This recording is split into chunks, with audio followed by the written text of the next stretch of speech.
Hello, Derud and Shalom. We be live. Hello, everyone. We have breaking news today. So just now, there are explosions in southern Iran, in Bandar Abbas, Kesh, Sirik, and somewhere near Minab, after CENTCOM is responding to the Islamic Republic downing an Apache helicopter in the Persian Gulf. So we are going to talk about that, and it seems like there are actually more attacks as we are speaking. So we're going to cover everything for you guys. President Trump has also come out with a statement last night in a tele-rally saying that in 2 weeks we will achieve total victory over the Islamic Republic of Iran. And we're going to discuss everything for you here today, so make sure you keep watching. Armin, what do you think about the explosions always happening right now during this time? Whenever we go live, the explosions have happened 10, 15, 20 minutes before. Yeah, I think like what the hell you have. I was telling you before we went live, you have the best time slots. Your show is at the best time for covering this stuff. Everything happens. Everything boom boom kinetic operation related happens right before your show goes live. So yeah, so I don't know, really maybe lucky. why. Yes, but people are disappointed in the chat.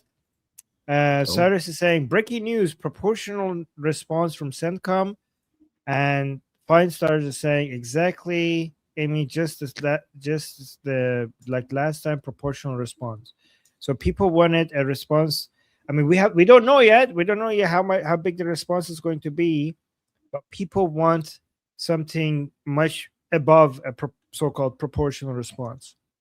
And look at this. Sarah saying favorite stream of the day. Let's go. Thank you, Sarah. Thank you for your super chat. Well, let's get right into it here. Oh no. I'm here. Don't worry. Okay. So let's take a look, guys. For the umpteenth time, I don't know how many times it's been, we have the United States has struck the Strait of Hormuz. I don't know how many radar sites or missile launching sites they have left here, but it turns out to be a lot of them, because here is what's happened today.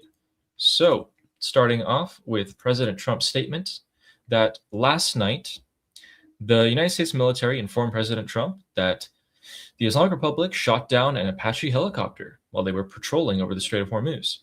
The 2 pilots were rescued, and nevertheless, the United States must respond. And we are seeing the response as we speak. Admiral Brad Cooper was also asked about this today in a congressional briefing, and he was asked, what is the response that President Trump is talking about going to be? Brad Cooper says, the commander of CENTCOM says, we'll see. And the pilots are indeed safe. They were actually rescued by these. These are drones. These are water-based drones, sea-based drones here. There's no one in there. They sent them. They picked up the pilots with these, and they are both safe. So I think that might be the first time that a water-based drone was used in an active war zone to rescue pilots from a downed aircraft. They're so cool, yeah. Lots of new things happening here. And that's just where technology is going. So President Trump said that he would respond. Let's max my laptop. Oh, wait, can you guys hear me? Yeah, we can hear you. You're fine. Okay. Is my audio fine? Yeah, your audio is great. All right, cool. Additionally, Trump said he was going to respond, so everyone was freaking out waiting for this. And then he came out and said this. He told the Wall Street Journal a couple hours ago, when he was asked about the downing of the Apache helicopter, he said, it's not a big deal.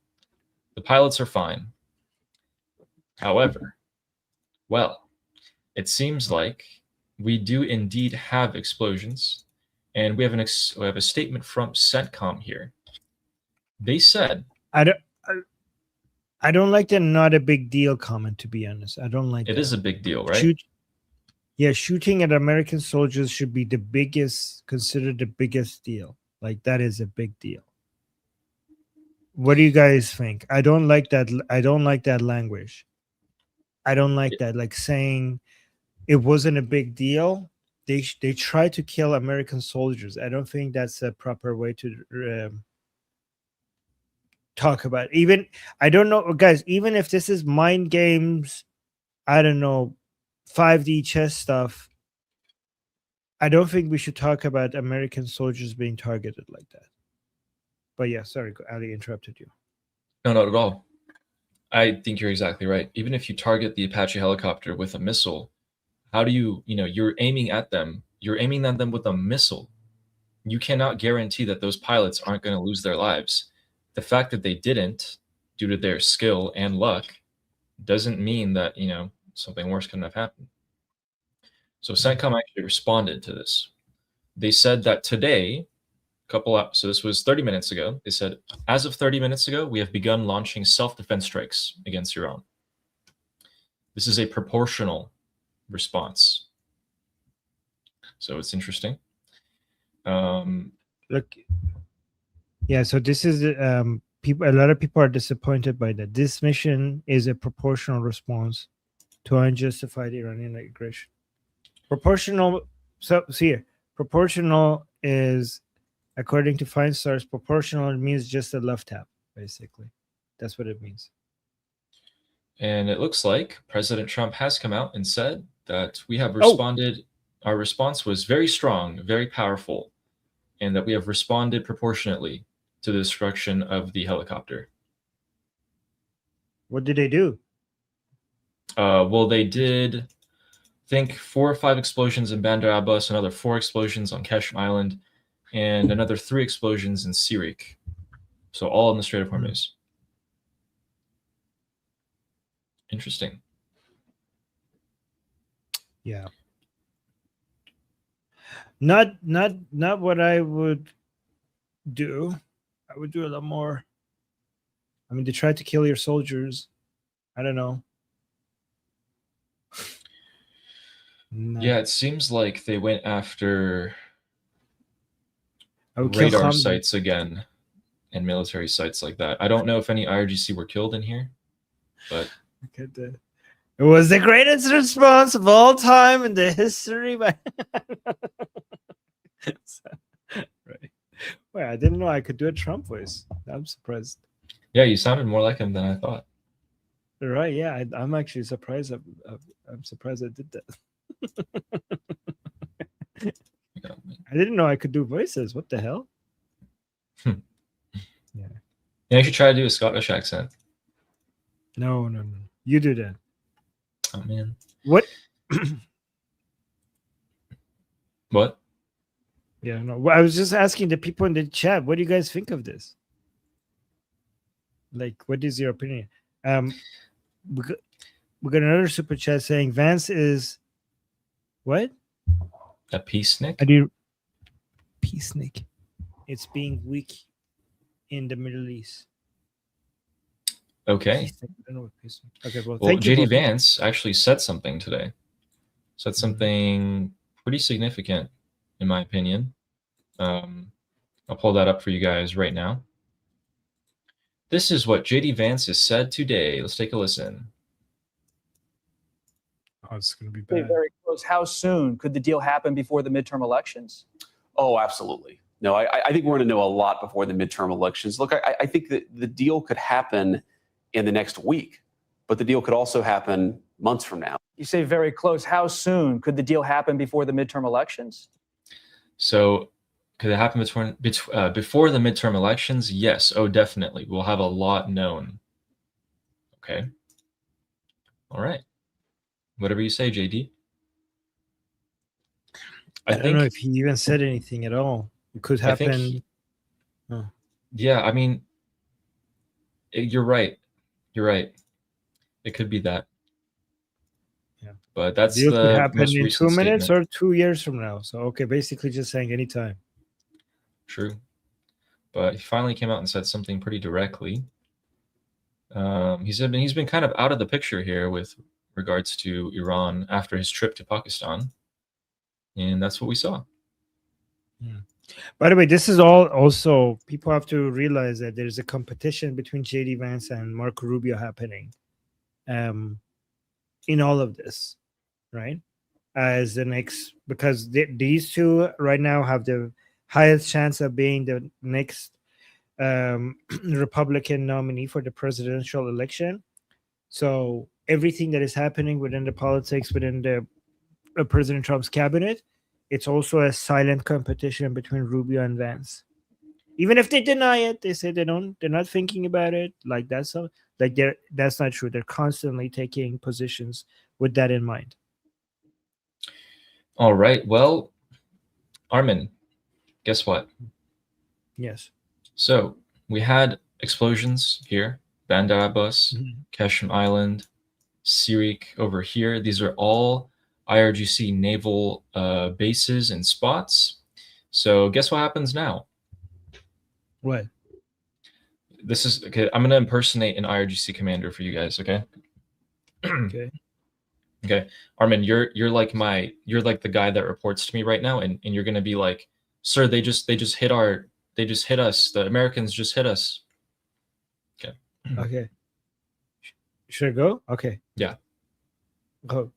Orban, زدنمون. آمریکایی زدنمون. What are you saying in English?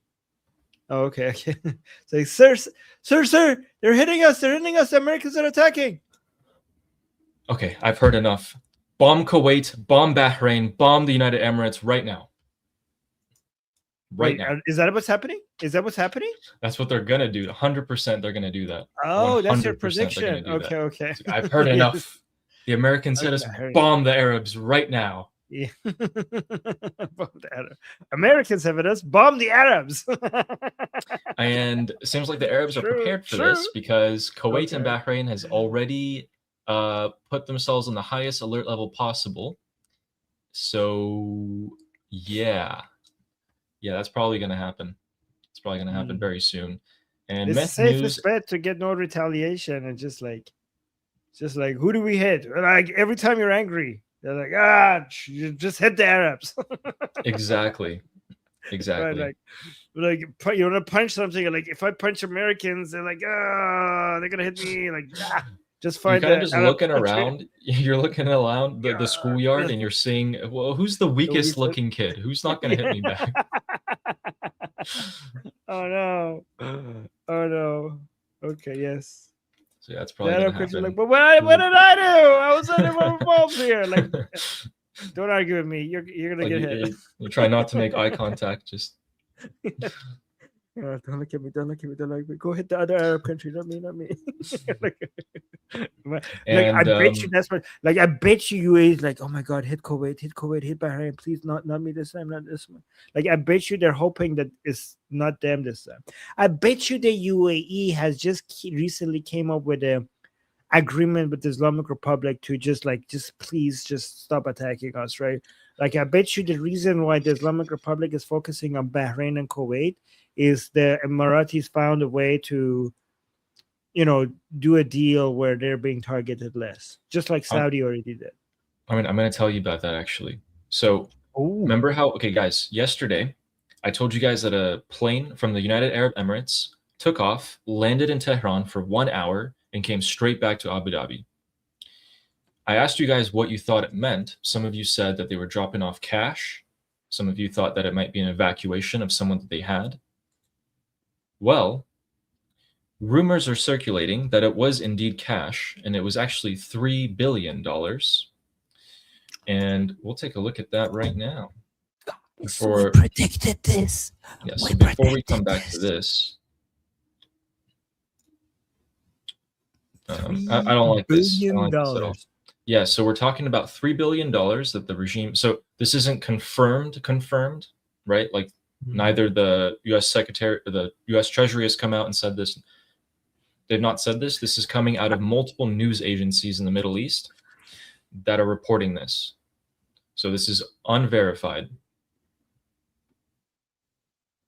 But it would make sense. The UAE is losing so much more than $3 billion because of the Islamic Republic attack. So this is the most obvious deal to make, right?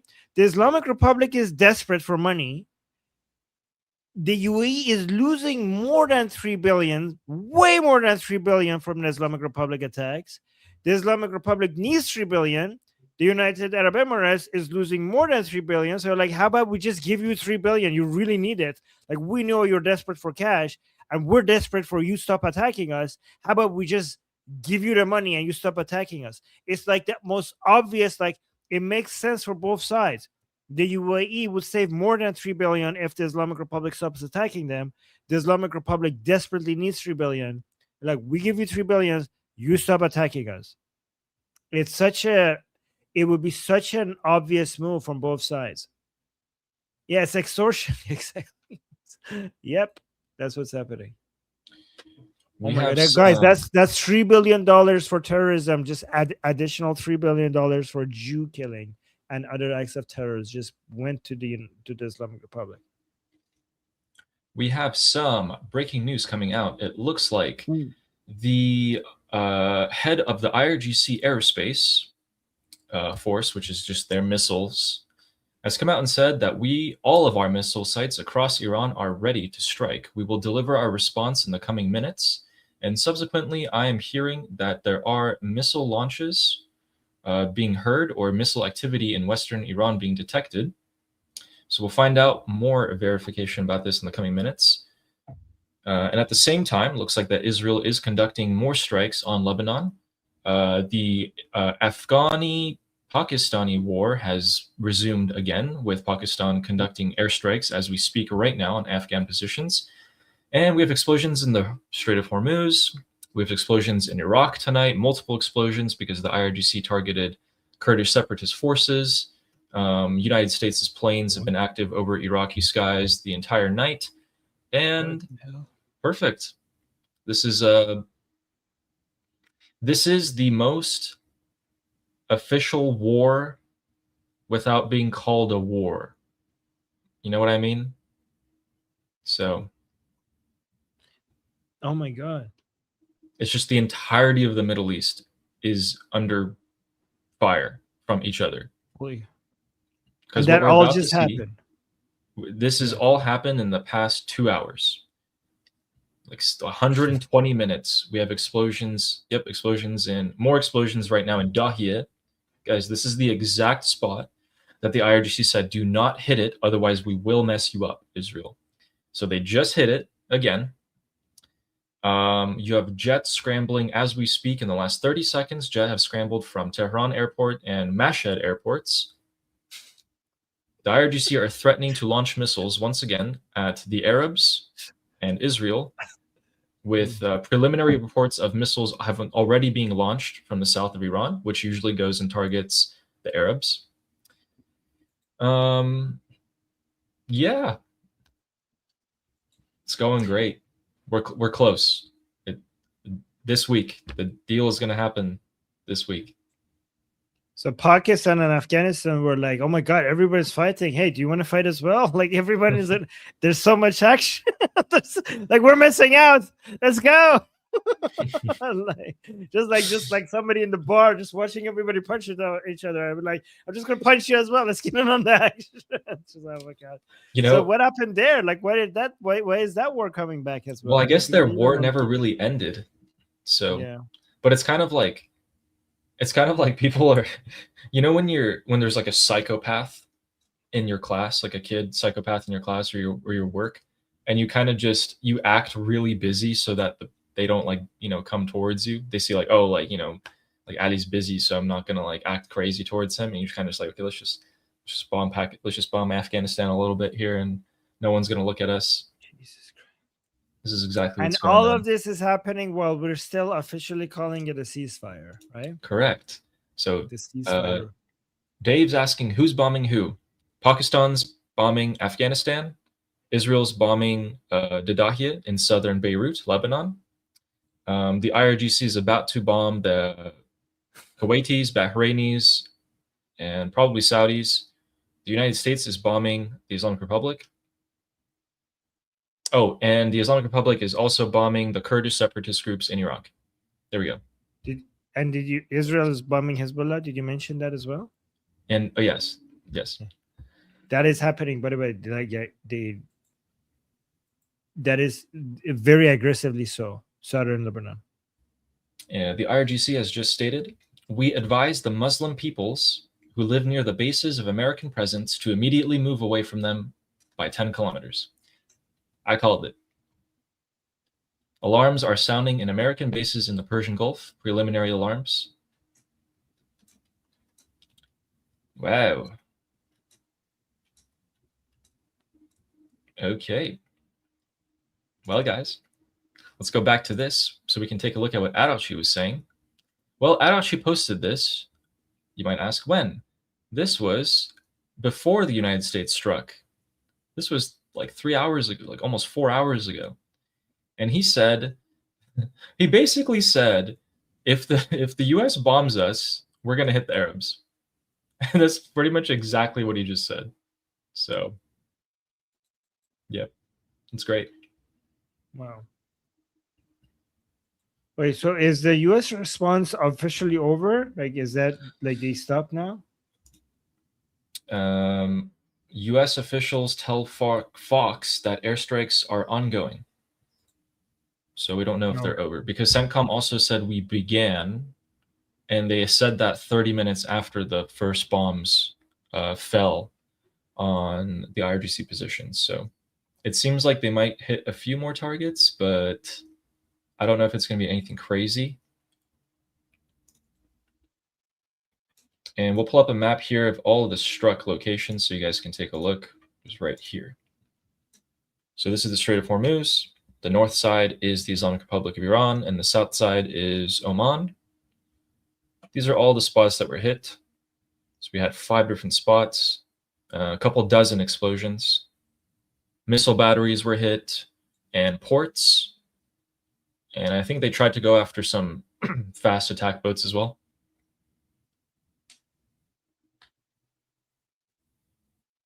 I have to drink some water. Wow. Oh my God, this is too much. It's hard to keep track of all of this. I think we should respond to some people in the chat because people have so many comments, and we're like, I don't want it to stop being relevant to what we're talking about. Right now. I'm gonna catch up on some super chats real quick while you look at the comments. All right, we got Fleshy Interloper with our super chat who says the response looks weak. Let's see what happens. Yeah, I'm not sure. It kind of looks like the regular response that they've been doing this whole time. So we'll see what happens indeed. Thanks, Fleshy Interloper. We have Zip Gunnel, who says, I'm very disappointed in J.D. Vance. Ties to Tucker Carlson. Does he have ties to them? I think the reason why we're disappointed in J.D. Vance is more that he has an isolationist support within the politics of the United States. That's more of the reason why his base of support is isocox.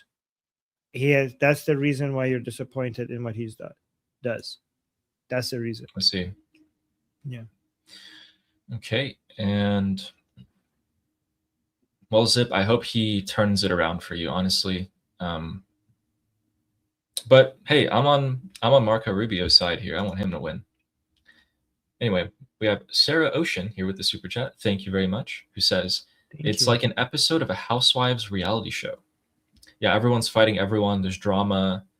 You have like 2 seconds apiece, and then boom, someone said something, and that's about it.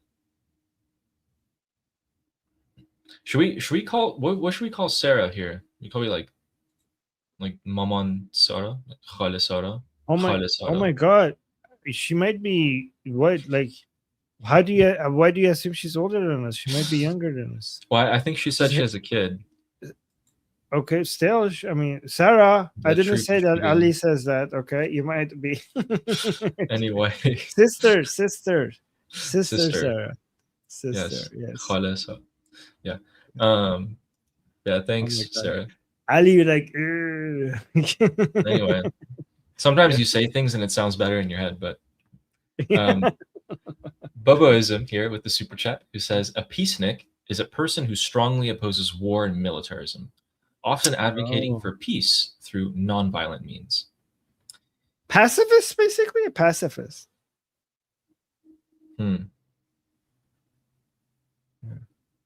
Perhaps. I mean, is he a pacifist? Is JD Vance a pacifist? He's an isocock. So well, I mean, his followers are. So isococks are one of their traits is to be pacifist. I think most of them, at least most of them. Quick little update for you guys. Qatar has cleared its airspace, so has Kuwait and Bahrain. Kuwait has said that their air defense system and their radar systems are at full readiness and waiting response. And more unverified reports that missiles have been launched from Iran. Whoa. Missiles have been launched from inside Iran? From Khuzestan, Ahvaz, yep. From Khuzestan, so west. Yeah. Going towards where? Israel? Probably. Well, it could be Israel, could be the Arab states. I mean, the Arab states are much closer. Ali, we're getting to a deal in 2 days. Trust me. 2 days. Not even. 2 days. Yeah. Not even. This is, I mean, what if this was the deal the whole time? just take it. Yeah. The real deal was the missiles that we shared along the way. Along the way, yeah. Oh, everyone gets some. Yes. And Malak Bey, with a super chat here, or I'm just gonna call you Malak Bey. Anyway, said, has Ahmad Vahidi been killed? Nope. But there are rumors that contact has been cut off with Mujtaba Khamenei, but Vahidi has not been killed. No one important in the regime has been killed. Unfortunately. Soon. See, let me check Khabar Fori. Okay. Oh, no. Okay. But you go ahead. It seems like the U.S. is still conducting strikes, but we're not hearing any reports of explosions, so I'm not sure exactly what they're up to. And we have a super sticker from Reincarnation Entertainment. Oh, hey, I saw you back in the school group today. Welcome back. Missed you. Good job. Yeah, good job coming back. Also, how come it just says super sticker? Because it doesn't, like, you want to see the graphics? Yeah, it doesn't transfer the. Oh. You have to watch it on YouTube.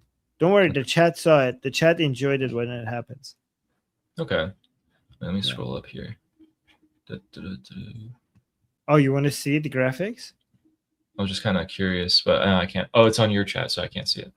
Okay, I'll find it. No worries. No, it's good actually. It's interesting that you want. Okay, so it's a pair. Ali wants to know. It's a pair with a number 1 on its belly, and it's jumping up and down and saying "number 1 fan." So that's what it is. Okay. Thank you.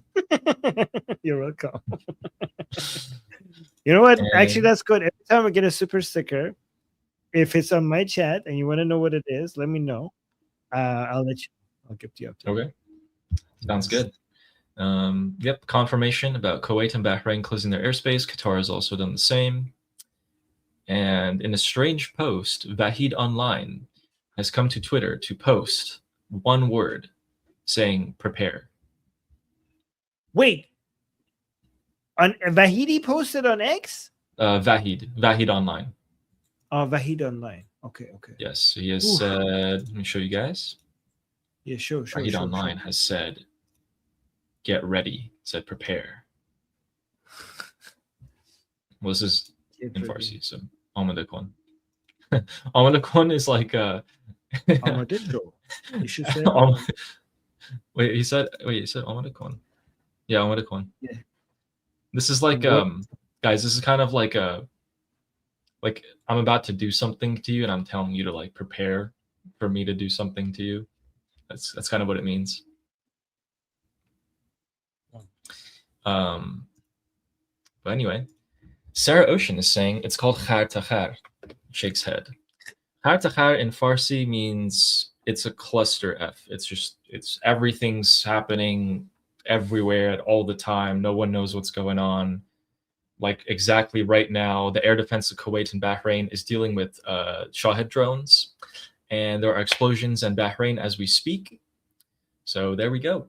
We told you it would happen. I've had enough. Bomb the Persian Gulf Arab countries right now. Jesus. And Fables Told is asking us, did we do a response? I was watching Northern Ireland catch on fire and catching up on the Carmelo Anthony case. I didn't know that Northern I have Ireland was no catching idea. on fire. I didn't know. Are they But joining yes. as well? Like, The United States has wow. responded to the downed helicopter. They hit a lot of sites in the Strait of Hormuz, and it looks like the IRGC are bombarding the Arabs now as retaliation. Is that happening? Yep, that's Is happening. that we have to, That is confirmed. really right now The Arabs are getting hit as we speak. as we speak? Which As we ones? speak. Bahrain is currently intercepting. Kuwait and Bahrain are both intercepting Shahid drones. I told you it's Kuwait and Bahrain. Saudi Arabia and the UAE have deals with they paid the Islamic Republic a lot of money to stop the attacks.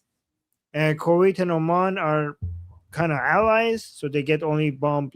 You know, if you're an ally of the Islamic Republic, it means you get bombed less. It doesn't mean don't get bombed. It just means that you get bombed less. So UAE and Saudi Arabia paid the Islamic Republic, so that just leaves Kuwait and Bahrain. So those are going to get most of the bombings right now.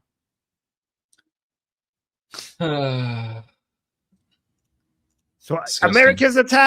Americans attack, bomb Bahrain. Exactly. You know what? United States, next time the Islamic Republic attacks you, bomb Mexico or Canada. Why not? I don't know. Oh my god. This is exactly like that meme where a lot of anti-Israeli Americans make, where they're like, I've heard enough, send 50 billion to Israel. Like whenever something happens. This is exactly like, I've heard enough. Bomb the Arabs right now. It's like every IRGC commander, every time they hear any explosion. Oh my god. Poor Kuwait, Bahrain. So here's what I'm thinking. This would be the fourth time, I think, that the Persian Gulf Arab countries get bombed while the United States is right there. And this time, the Arabs are going to be really mad because the U.S. just struck, the Strait of Hormuz at IRGC targets, and then directly the Arabs are directly paying for it. So I think they're going to be pretty pissed off this time. So this is actually, you know what? This worked out very well for the Islamic Republic. So by bombing the Arab countries, they're basically getting funding for their war. So they're like, hey, we need money. Pay us money or we bomb you. So, and it's working. Man. Yeah. Yeah, I really don't want that 3 billion to be true. Just as a reference, guys, 3 billion is essentially 6 days. 6 days worth of money that the Islamic Republic would have made. So they lose $500 million a day in the Strait of Hormuz being blocked. That's 6 days of funding for them. But 3 billion is still 3 billion. It's not good. I don't like that at all. That's not good. I don't want that to set a precedent for them to do it again and again. And we have Wubo, who's asking us if Iran has any air defense systems again. They have a ton of manpads, which are like shoulder mounted. Yeah, there's like these Chinese shoulder mounted surface to air defense. You just like someone just goes, holds them, shoots them up. Yeah, they're pretty advanced, but they only work if you're flying low. And that's how they took down the American fighter jet last time by the Chinese manpad. So they have other air defense like the Bavar system, which in the previous rounds of attack were damaged, wasn't fully destroyed. Israelis right now came back, just like not right now, but yesterday, 2 days ago or yesterday. In response 2 days ago, in response to the Islamic Republic's attack on Israel, they came in They destroyed a petrochemical company facility, but they also took out some Bavar. So the Islamic Republic, mostly when there's air defense, used to be S-300s, and the Bavar system, the S-300s they bought from Russia. The Bavar system is the one that they had domestically made themselves. They're not very good. And I think Israel just took down some of them. So basically, they have close to zero air defense other than the manpad Ali just referred to, right? Yeah, and the manpads are not that great because the plane that you're shooting at, the jet, has to be within 2 miles of you, and it has to be below 7,500 feet. So pretty much what that means is that you, as the guy shooting at the jet, have to know exactly where the jet is going to be for you to be positioned in that perfect spot. Basically, the window at which you get to target it and shoot is not very large. So you got to be right then and there at the right time in the right place.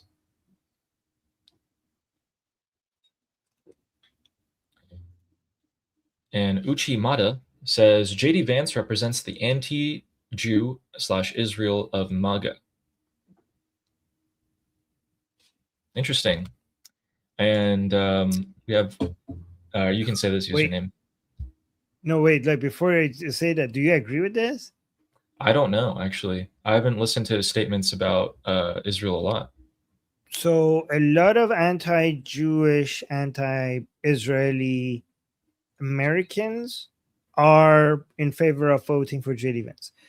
But that doesn't necessarily mean that JD Vance himself has that position, but he knows that he has that base of support. Okay. Also, one big problem JD Vance has is that a lot of racist Americans, like that's his base, but he's married to an Indian, right? So, and people like Nick Fuentes, for example, are trying to take that racist base of support away from him by attacking him for being married to an Indian. So there's that. Interesting. Yeah. And then your favorite username? What, you don't want to say that? Say You got it. this one. Okay. Peer What would you pressure. do if I'm not here? Dumb motherfucker gave us a super chat saying, I don't understand. Doesn't Pakistan have the clause with Saudi about being attacked? Is it just BS? Well, I mean, Pakistan, I think that's the attack is supposed to be from nation state, right? For that to, I think, I'm not sure, for that to be activated. I don't think it gets activated if we have Pakistani, so we have the Taliban, the militia groups attacking from, so because right now the accusation is not that the government in Afghanistan is attacking Pakistan, is that there are Pakistani Taliban inside Afghanistan are using Afghanistan as a base of operations against Pakistan, and Pakistan just goes into Afghanistan to hit them and come back. So it's not, so that's not like a nation state of Afghanistan attacking you. That's basically you dealing with terrorist groups from inside Afghanistan. So I think it doesn't escalate it to the level that it will get Saudi Arabia involved, I think. But I could look into that to be sure. Yeah. Yeah, also, the Islamic Republic has treaties with Pakistan too, so they're kind of, it's all a khar to khar. It's all mixed up. Well, welcome to everyone who's joined. Basically, the United States had an Apache helicopter downed. Quick recap. So the IRGC shot down an Apache helicopter in the Strait of Hormuz. The Americans have responded by bombing several military sites in the Strait of Hormuz. And to respond to that, the IRGC, the Islamic Republic of Iran, is now targeting the Arab countries in the Persian Gulf. Oh, and also Iraq, Kurds in Iraq.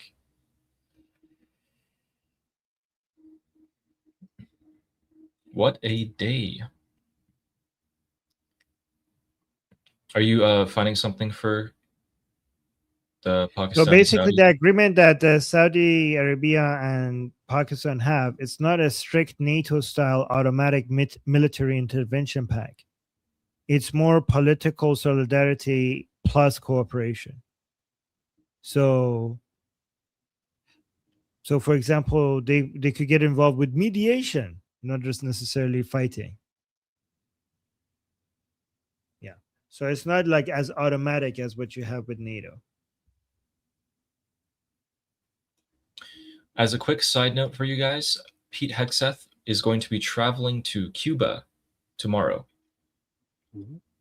Oh, Ooh. interesting. Cuba. He's going to enter Yes. Cuban soil. Yes. Oh my God. Oh my God. Very Wow. interesting. And we have the next super chat from Amy Ryan, who would like a poll. And the poll should be, when will the ceasefire start again? I was going to actually start a poll, but that case, a joke poll. Yeah. I don't know. I think it's basically turning it off and on every few minutes, basically, at this point. It's a Schrödinger ceasefire. That's how I would describe it. It's a Schrödinger's ceasefire. Yeah. It has a superposition. It has to collapse in one of these positions. And the next one is by Firejack, who brings up an interesting point here. Okay, guys, listen to this. So the drone that was set to shoot down the Apache helicopter, the U.S. Apache helicopter, was thought to be a Shahed drone. Except that Firejack here is correct. And Shahed drones are set to hit a stationary target, meaning if you're the guy who's launching the Shahed drone, you put a GPS coordinate in there, and then boom, it's a one-way, it just goes. You can't tell it to like change directions or anything like that.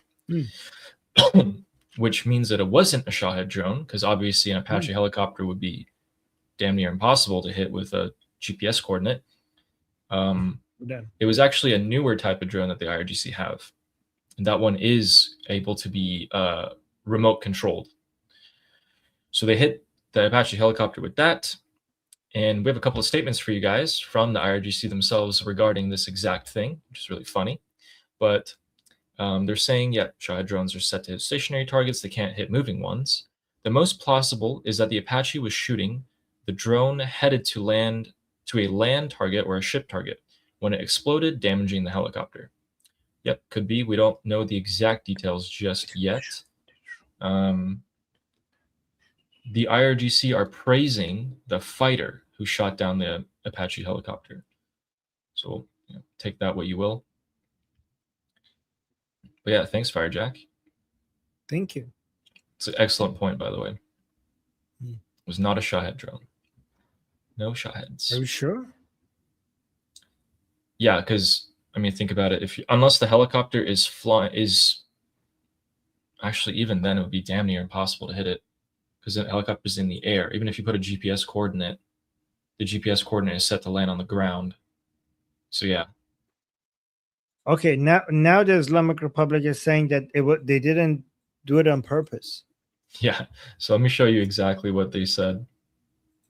This is crazy. They're like, okay, wait, they were bragging about it, and now they're saying we didn't do it on purpose. Oh my God. Where is it? What? I have it here. Look at this. Iran's deputy foreign minister told Al Jazeera that a U.S. Apache helicopter that went down over the Strait of Hormuz on Sunday was not deliberately targeted by Iran. Kazem Gharibabadi said such an event could happen unintentionally because of the tense military situation in the area. Wow. Do you know what they said right before this? They started off the night by saying that Iran is not behind the attack on the American Apache helicopter. Then they said there was no deliberate intention to shoot it down. And then after that, they said, a senior Iranian official in the IRGC said, I would kiss the hands of the fighter who shot down the helicopter. Okay.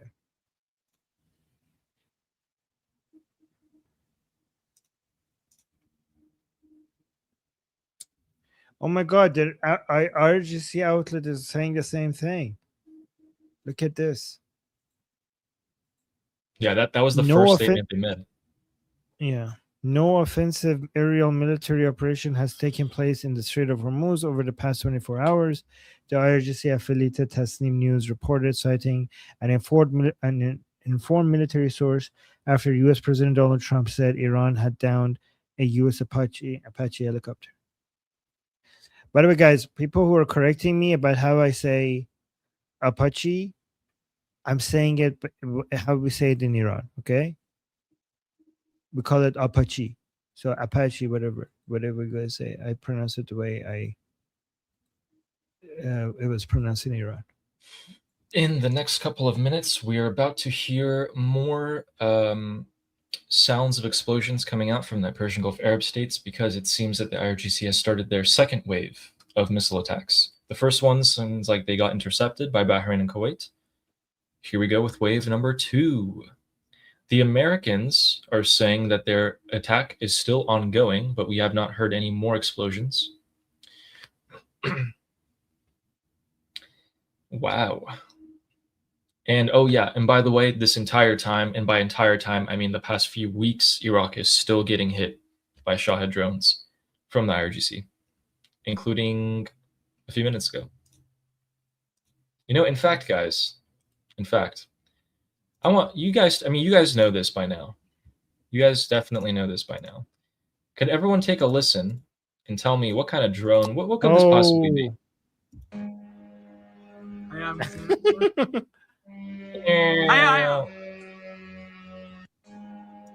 Oh my God. I mean, it looks like a Dorito. It sounds like loud noises that we already talked about. Like that, you guys remember that video from inside Islamic Republic bragging about the loud noises these makes. It sounds exactly the same. Yeah, they're so easy to detect. Their sound is so, I mean, unique to them, and their shape is like a triangle. Like this is the most like. Everybody can be a military expert when it comes to Shahed drones, because unlike all the other missiles and everything else, we were like, oh, what is that? What is that? But these, like, we're like, oh, that's a Shahed. That's a Shahed drone. It's a flying Dorito. Yeah, I just don't know. You know, there's no way that you could ever say that wasn't you, because it's no one else Right. has these except for Russia. But mean, they yeah. can't reach from Russia to Iraq, so interesting. Yeah, I mean, nobody else in the region uses that for sure. Somebody's guys, asking if it looks like a white Dorito and it sounds like a donkey, that is the IRGC.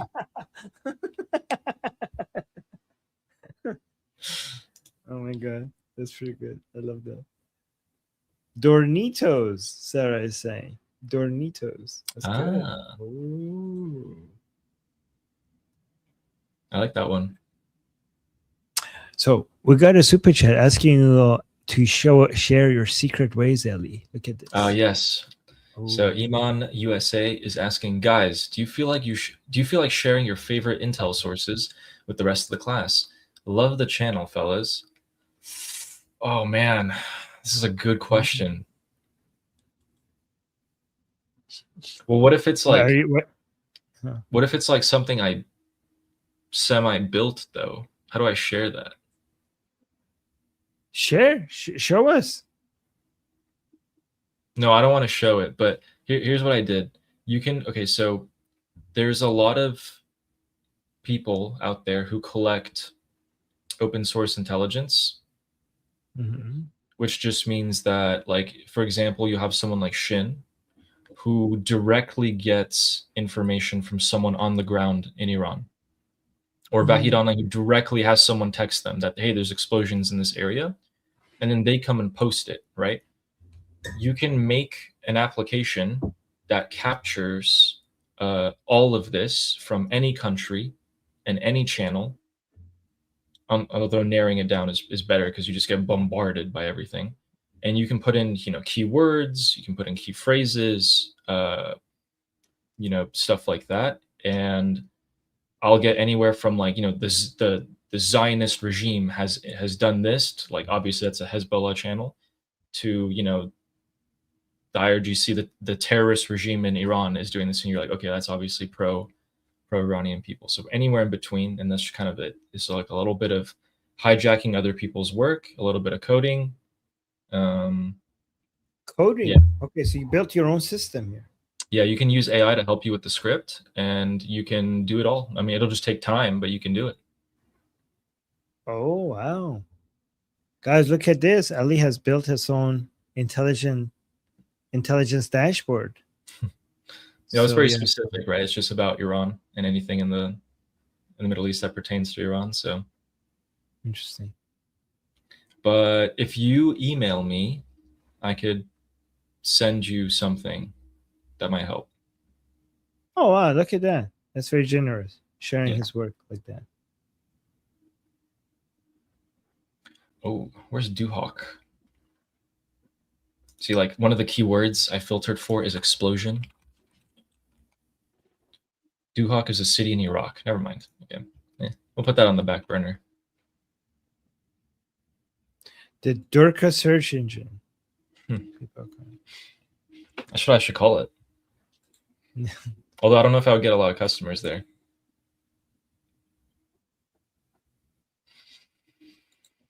We got a Saber coaching. Thank you so much for helping us reach our goal, getting us to 10 out of 10. And they're saying, oh, Ali, do you know what? Oh, I know what he's saying or she's saying. Apache. Do you know what to say? Apache, yeah.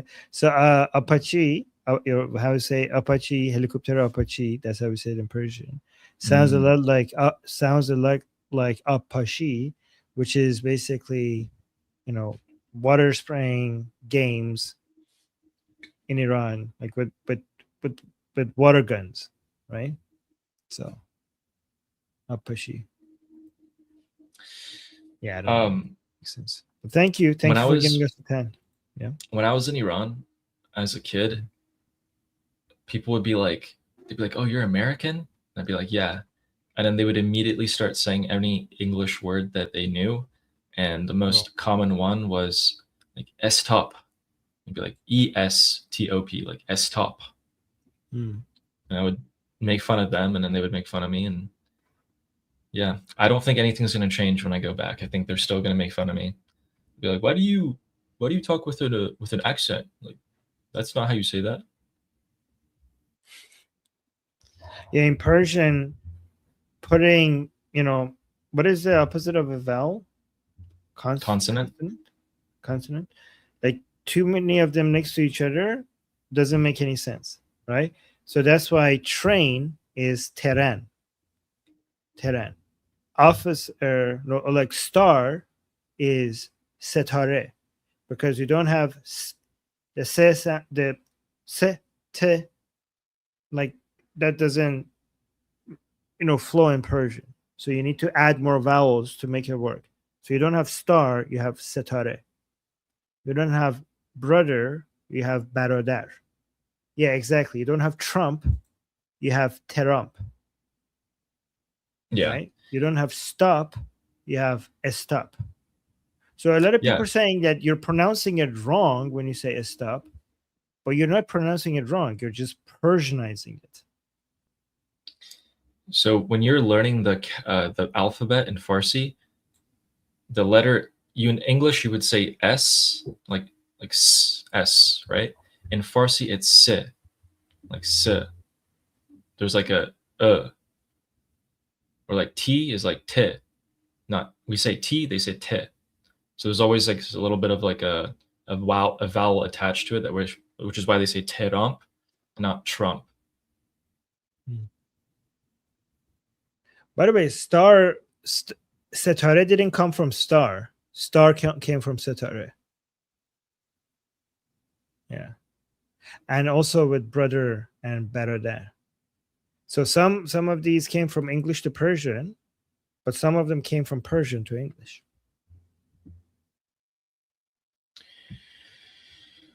It does seem like the American attacks in the south coast of Iran have stopped, but we have a new player. We have a new player in the playground tonight.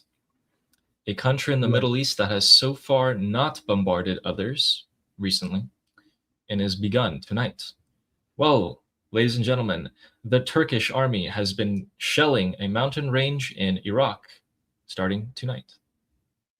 Wow. Guys, we have unlocked a new character. Yep. And they're trying to do this quietly. They're like, shh. What the? Why? A mountain range in Duhok in Iraq. Maybe terrorists? Kurdish separatists? Wow. Oh, yeah, probably. No one likes those guys, including us. We don't like them either. I almost feel bad for them, but I don't.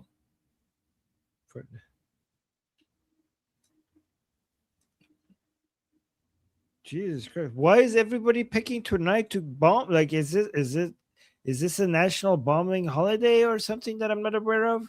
Why is everybody picking tonight? Yeah. Well, I mean, it kind of makes sense. If everyone's hitting something, if you come in and hit something, they'll probably not pay attention to you. All right. Should we bomb something, Ali, right now? Like, no. Guys, people in the chat, are you guys bombing anybody or being bombed at the moment by any chance, given that everyone is getting in on it tonight? Are you bombing or the target of a bombing operation? No? Just let us know. Wow. I did not expect Turkey to get involved, but hey. Turkey. There it is. I wonder if they're going to make an official statement. Probably not. Can you go over the list of everything that is happening, like tonight one more time, like from beginning to end, because this is crazy stuff. Let's do it. I have a mental list, but I'm going to show you guys what's happening. All right, let's go. Okay. Let's work our way from left to right. Starting off in Israel. Israel is striking Hezbollah positions here in Lebanon, south of Beirut, in the Dahiyeh, and some other spots. The Dahiyeh is the red line for Hezbollah, and it is also the red line for the Islamic Republic of Iran. Moving on from that, we have explosions here, north of Iraq, right near the Iranian border.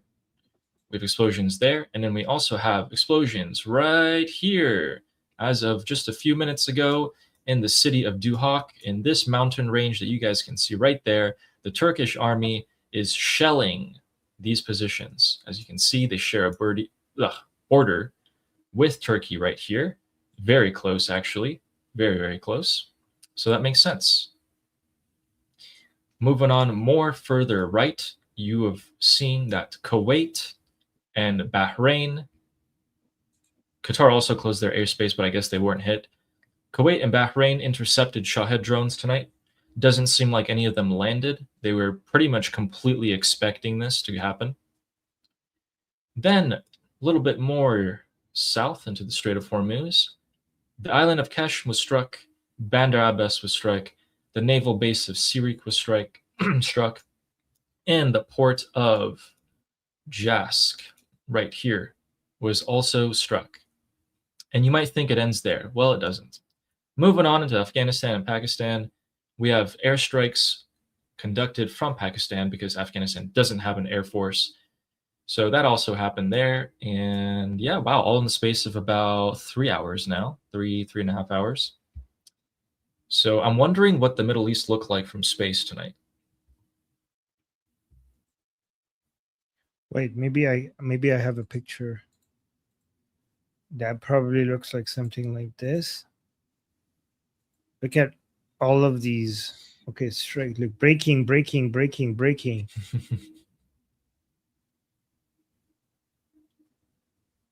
Kinetic, yeah, the kinetic strike. Oh, Iranian revolutionary strikes underway to Persian Gulf states. U.S. officials stated the U.S. President Trump believed. What is this one? The official stated U.S. President Trump believes a deal with Iran is still close. Wow, look at this. Yeah, I just saw that. Wow. A U.S. official stated that the U.S. President Trump believes that a deal with Iran is still close despite the U.S. strike that followed the downing of an American helicopter over the Strait of Hormuz. What do you make of that? What do I make of that? Well, I have an answer for you, my dear co-host. I have an answer for you that I'm going to show you right now. Take a look at this. Mr. Sayyid Abbas Araghchi, 52 seconds ago, has posted something. Despite its defeats on the battlefield, the United States opted to test our determination. Our powerful armed forces will leave no attack unanswered. Leave our region if you want to be safe. Oh, Jesus Christ. so it looks like they're about to attack again. You know, oh my God. Yeah, go on. You go ahead first. Do you think maybe this time they'll target Israel? Or do you think they'll keep hitting the Arabs?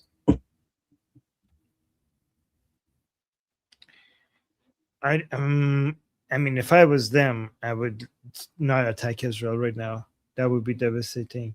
But honestly, if I was the US, I would just make an example of all of these. Like, I mean, if you're a superpower and these people are going around and talking like this, like at some point you have to be like, yeah, enough is enough. Let me demonstrate to people who don't take us seriously. Like you shouldn't be able to get away with just saying stuff like that against United States. If it was me, I would just fuck all of these people up by now. Like enough is enough. Like, how do you go around? Like, you're a pathetic state, right? That doesn't, with a collapsing economy, and going around and saying like, oh yeah, we're going to defeat the Americans. Like, fuck these people up already. Like, shut their mouths. Like, get it over with. I don't know. What do you think?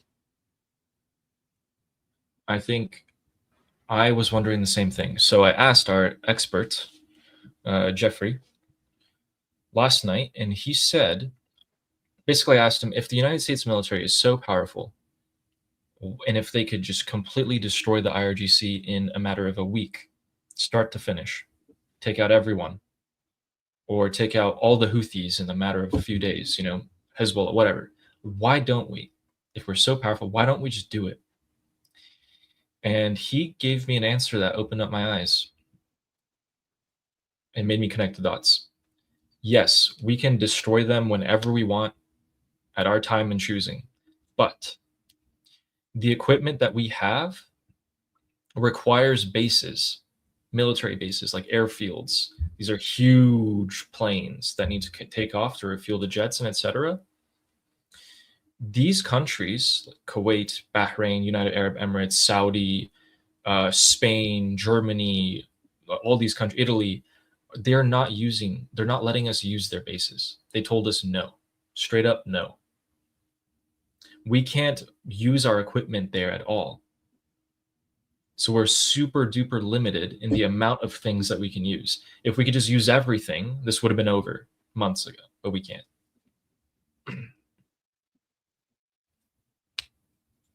Look at this. Fine Stars is saying Trump is ruining the United States' reputation as the military superpower. I think she I would argue the exact opposite. I would say the exact opposite is true. I mean, there are a lot of people who are fans of America and they are disappointed. And I'm not saying if they're right or wrong, but it is happening. Like, whether they are correct or whether they're wrong, a lot of people are disappointed. I mean, I'm disappointed that we can't use everything and just finish it off. But, you know, guys, the United States military wasn't displaying its power in many years like this. And this has reminded many countries around the world to shut up, or this might happen to them as well.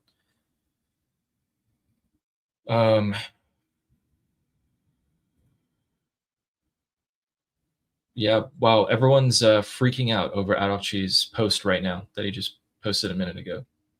Really? Yeah. I mean, What that's a did he- direct threat. Leave our region if you want to be safe. Jesus Christ. Keep in mind, the last thing he said was 4 hours ago, and he said, basically, he was telling the Persian Gulf Arab countries to flee and to stop. Otherwise, they're going to get hit. And so now he's saying, leave the region if you don't want to be hit directly. Psychopath. Okay, this is not related, but this is just breaking. A British teenage girl was raped for hours by 4 Afghan nationals in Bristol last December, per the Sun. The Afghans kept the girl under the influence with booze and cigarettes. All 4 of them have denied. So that's just, they discovered that. So that was just breaking. That's just terrible. Oh, here's the Afghan news that you were talking about. Another Afghan. The Afghan-Pakistani conflict has apparently resumed following Pakistan Air Force airstrikes in Khost and Paktika provinces. So that's happening. Everywhere. If you guys stick around for a few more minutes, we might be hearing more sirens and interceptions over the Persian Gulf, depending on who the IRGC is going to target this time. Oh, also, Armin, before the United States struck tonight, Trump called Netanyahu. They had a brief phone call. Ooh. Oh, sure. For those of you thinking that there was an actual rift between Israel and the US, it's all fake.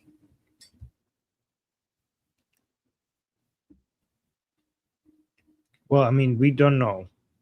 It looks like it increases the chances of it being fake, but it also might mean that they just recover and they had a tense moment and now they're fixing it. I heard Marco Rubio had a this is what the official line is, which might not be the reality. The official line is that Marco Rubio convinced President Trump that Israel needs to respond. That's what we're hearing. That President Trump was basically didn't want to allow Israel to respond, and Marco Rubio managed to convince him that they have to respond. And President Trump was convinced by Marco Rubio. Again, this could all be fake, but that's what we're hearing happened.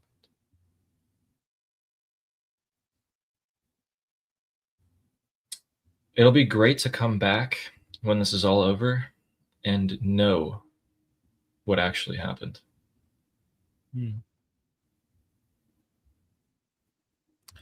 Yeah.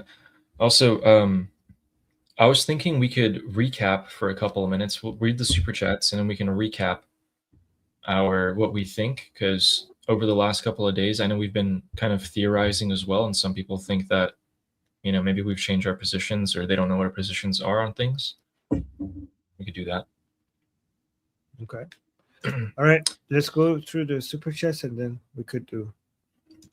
All right. So Also, real quick. Yeah, go on. Also remember that I need to, after you read the super chats, I'm going to go do an interview. You continue watching everything and updating people. Because guys, I have a big interview coming up. Here, let me show you. Well, actually, yeah, I'll share it with you guys later. So I have a big interview coming up, so I'm going to go do that. But Ali will be here and will be talking to you guys and giving you updates. I'm just going to continue that. But so let's go to super chats. Oh, that's the alarm telling me I have to go. So yeah, let's do the super chats. Then after that, I'll leave. All right, then. So we have Shauna saying it's a pre-solstice spawn fire. I think the solstice is a couple weeks from now, right? 14, no, less than a couple weeks. That's why it's pre-solstice. Yeah. Okay. Yeah. Thanks, Shauna. Sure. Yeah, that's good point. That's good. Good point. And push-ups saying Happy National Bomb Being Day. Bombing day, yes. Yeah, because I guess YouTube. I think the reason why you wrote it like that is because YouTube wouldn't let you send that if it had a bomb in there. Yeah. Yeah. And Saber Coaching, who says, you know, Turkey is next after Iran, right? Islam-wise? No. I think next is probably Lebanon or Pakistan or Afghanistan or Iraq. Yeah. I would And say, I would Syria. think, yeah, I would think Turkey is one of the last ones. Yeah, Turkey is more, unfortunately, as the Islamism there is a bit more stable. I mean, I don't know. Do we also have more opposition to the Islamism in Turkey? So we have like protests and everything. So we'll see. Now, Turkey might be next because in all these other countries, do we have an uprising against like the Islamic government there right now? We have in Turkey, what you know, but we don't have it in the other places. So it might be Turkey. Yeah. Let's see. Let's see, Saber. Let's see. And Shannon Moore, the super chat, says Iran puts the miss in missiles. Yeah, they even demonstrate their misses for us. When they take videos to show their missiles launching, they have to literally move the camera frame because they thought the missile was going to land somewhere and it didn't. And so they had to like actually move it to be like, see? Yeah, it's terrible. Thanks, Shannon. And oh. Wow, look at that username. This guy is an anti-Semite. Stupid username here. Saying, Ali, we need to ban something that I'm not going to say and stop these PDF file juice bags. Yeah. Okay. Well, thank you for confirming Zionism. Thank you for confirming how disgusting Jew haters on the planet are. And why we need to, how big of a deal the anti-Jewish hate is. And thank you for funding Zionists. Ali, do you consider yourself a Zionist? Heck yes, yeah. There you go. Like, look how retarded you are. I mean, if this is serious and if it's not a joke, I mean, if it is a joke, it's not a very good one. But if you're a Jew hater, you're demonstrating how retarded Jew haters are. You just funded 2 Zionists. Thank you for that.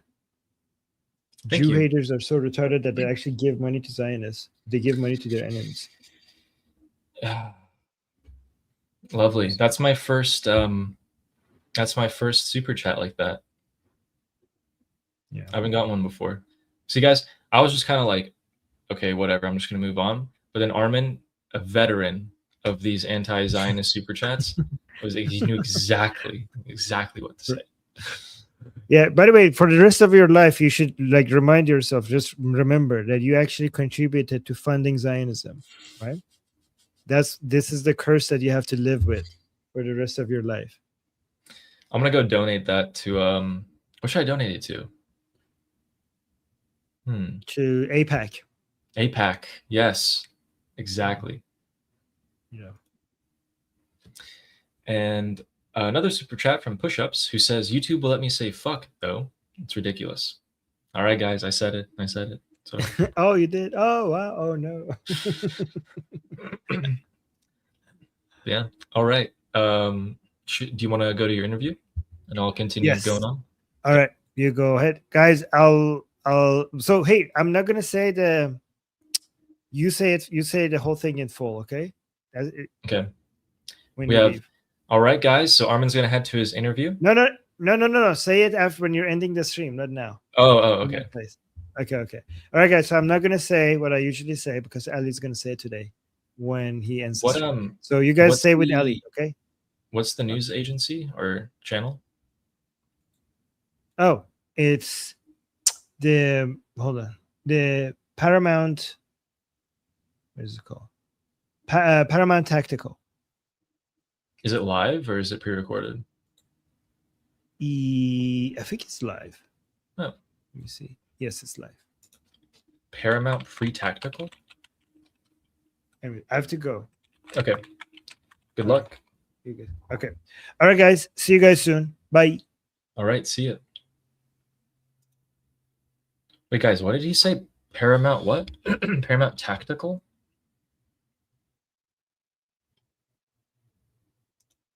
Wait, what?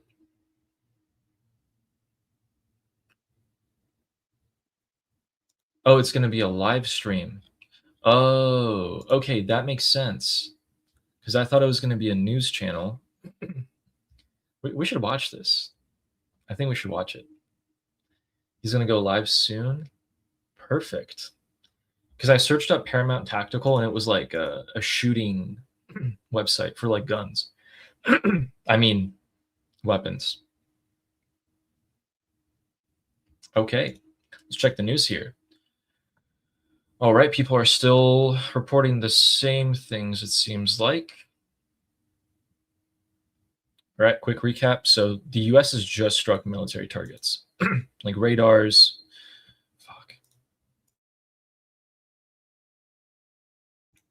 Radars and such military sites. The IRGC responded by trying to target American bases, but they say that every time. And every time they say that, they start targeting the Kuwaiti and Bahraini cities.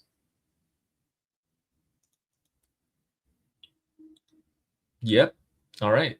I guess that was the response of the United States. Oh, okay. We have confirmation, official confirmation that there's anti-aircraft activity in central Iran. Let's see if anything comes out of that. While we're waiting for that, Steve's asking, do you think the United States will hit bigger targets in Tehran and not just the South because of that Apache incident? No, I don't think so. At least as how it stands here. So here's what happened, okay? Tonight we saw the Middle East just erupt. But behind the scenes, this is exactly what happened. President Trump said, he declared that he's going to respond to the Apache helicopter. We don't usually see someone come and say, hey, we're going to hit you before they hit them. Okay, so that's the first indicator that this is more for show, for political reasons. 2, President Trump called Benjamin Netanyahu right before he conducted the strikes in the Strait of Hormuz tonight. Okay, probably to be like, hey, Bibi, they might go crazy. Be careful. Be ready. And to kind of give him an update or whatever, right? Then the IRGC came out and said, again, before they hit, we are going to respond to this American aggression. Leave the region if you want to be safe. Our response is coming soon. Boom. Started launching drones at Kuwait and Bahrain.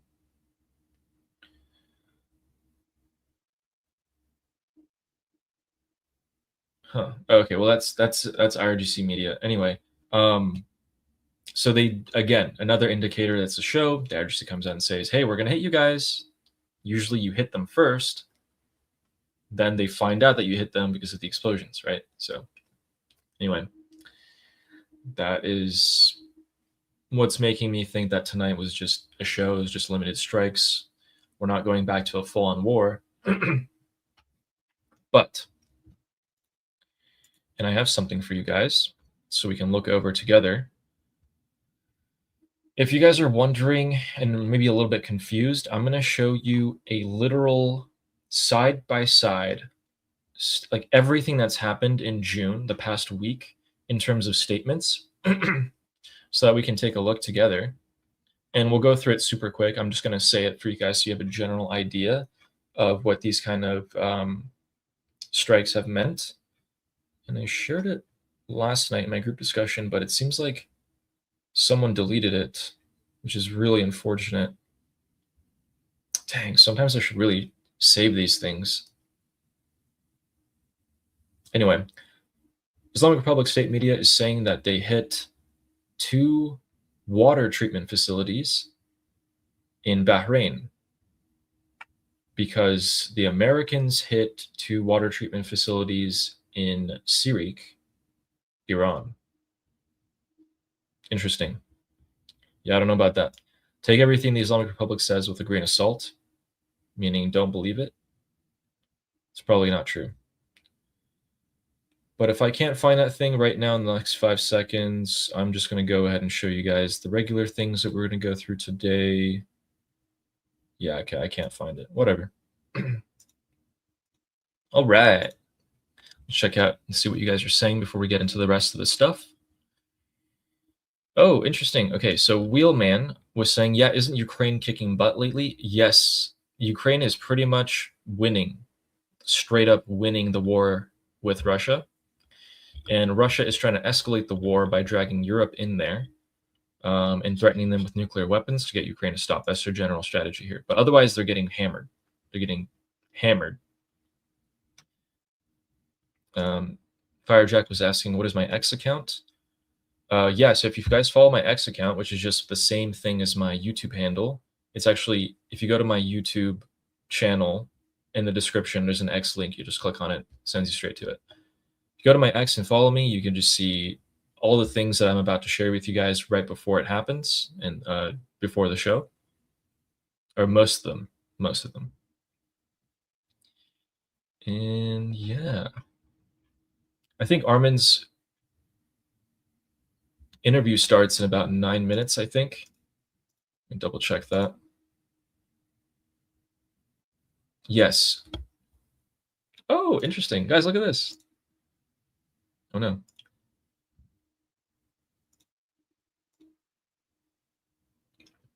Ooh, watch party.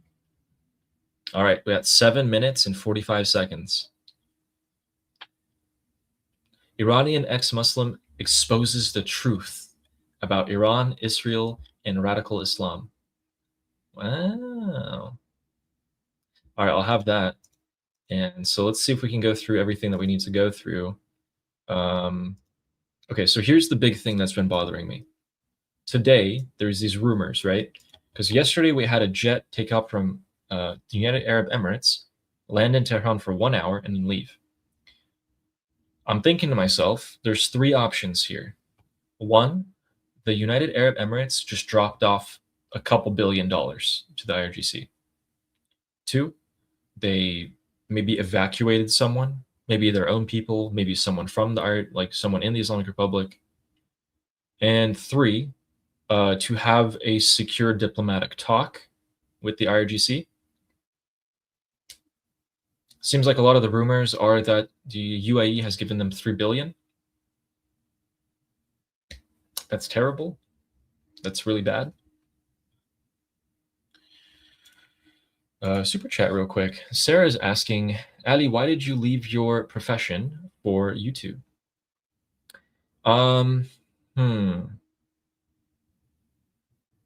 Sorry, I'm trying to see if how to answer that. I didn't exactly leave. So for just a quick context, I was/am, or kind of am, I mean, it doesn't just go away, am a heart scientist. So I work in electrophysiology or structural heart. And I would build and test medical devices for the largest medical device company in the world. And so it'd be anything from like conducting experiments on human hearts to animals to potatoes. Did anyone know that you can actually, potato tissue is very similar to heart tissue? So yeah, did all of those. We'd publish papers. We'd travel around the world to teach doctors how to use our devices and convince them on how to use our devices. Am I missing anything here? Oh, if there was if there's any strokes that happen in Ireland, for example, I have to review the 3 hours of surgery, second by second, minute by minute, find out what the physician did that was wrong, and kind of push back to that hospital because they end up blaming us because I'm technically the subject matter expert on that. Anyway, so that's what I was doing. And that doesn't really go away, so I guess I could just go and do it again. But ever since Iran started 6 months ago, this is all I think about and all I want. So, yeah, I'm in a position. I don't know if I want to say good or bad, but I'm in a position. Momo is asking, when or where is Armin's interview? I just got here a bit ago. So Armin's interview is in 4 minutes. and we're going to watch it together. Yeah. But real quick, before that starts, there might be a couple more things I want to show you. And also, the coolest thing I think about my job was actually that the coolest thing about my job was that I had the exact heart condition, the heart problem, and I had the exact heart surgery that I ended up a few years later becoming a scientist for.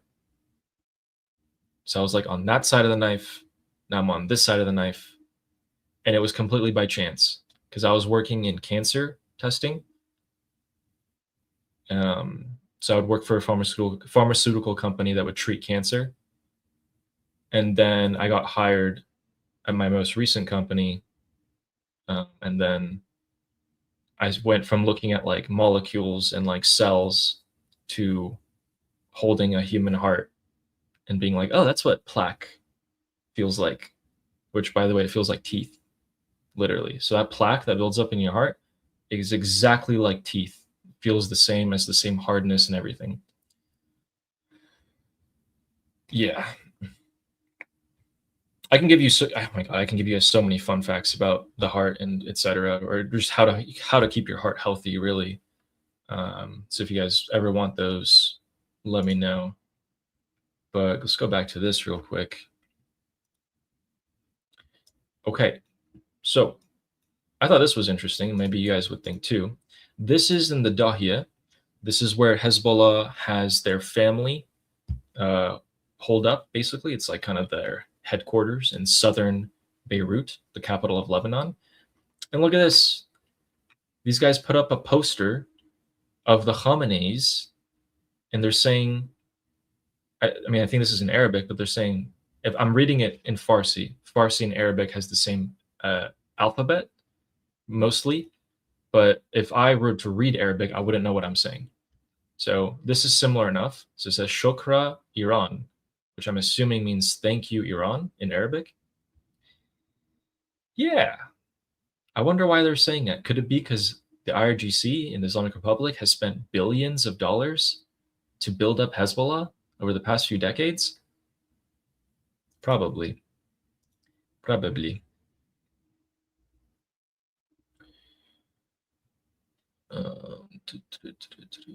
Yeah, people are saying. Carol in Texas was saying, I'm going to start eating more vegetables just from that statement. Yeah, that's never a bad thing. It's never a bad idea. Okay. Cool. Yeah.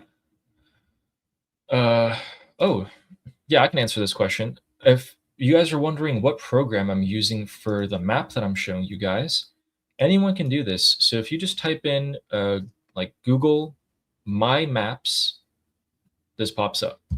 And you can basically create maps, like lists for you guys. And you can add layers here. If you see on the left side, this is June 14th.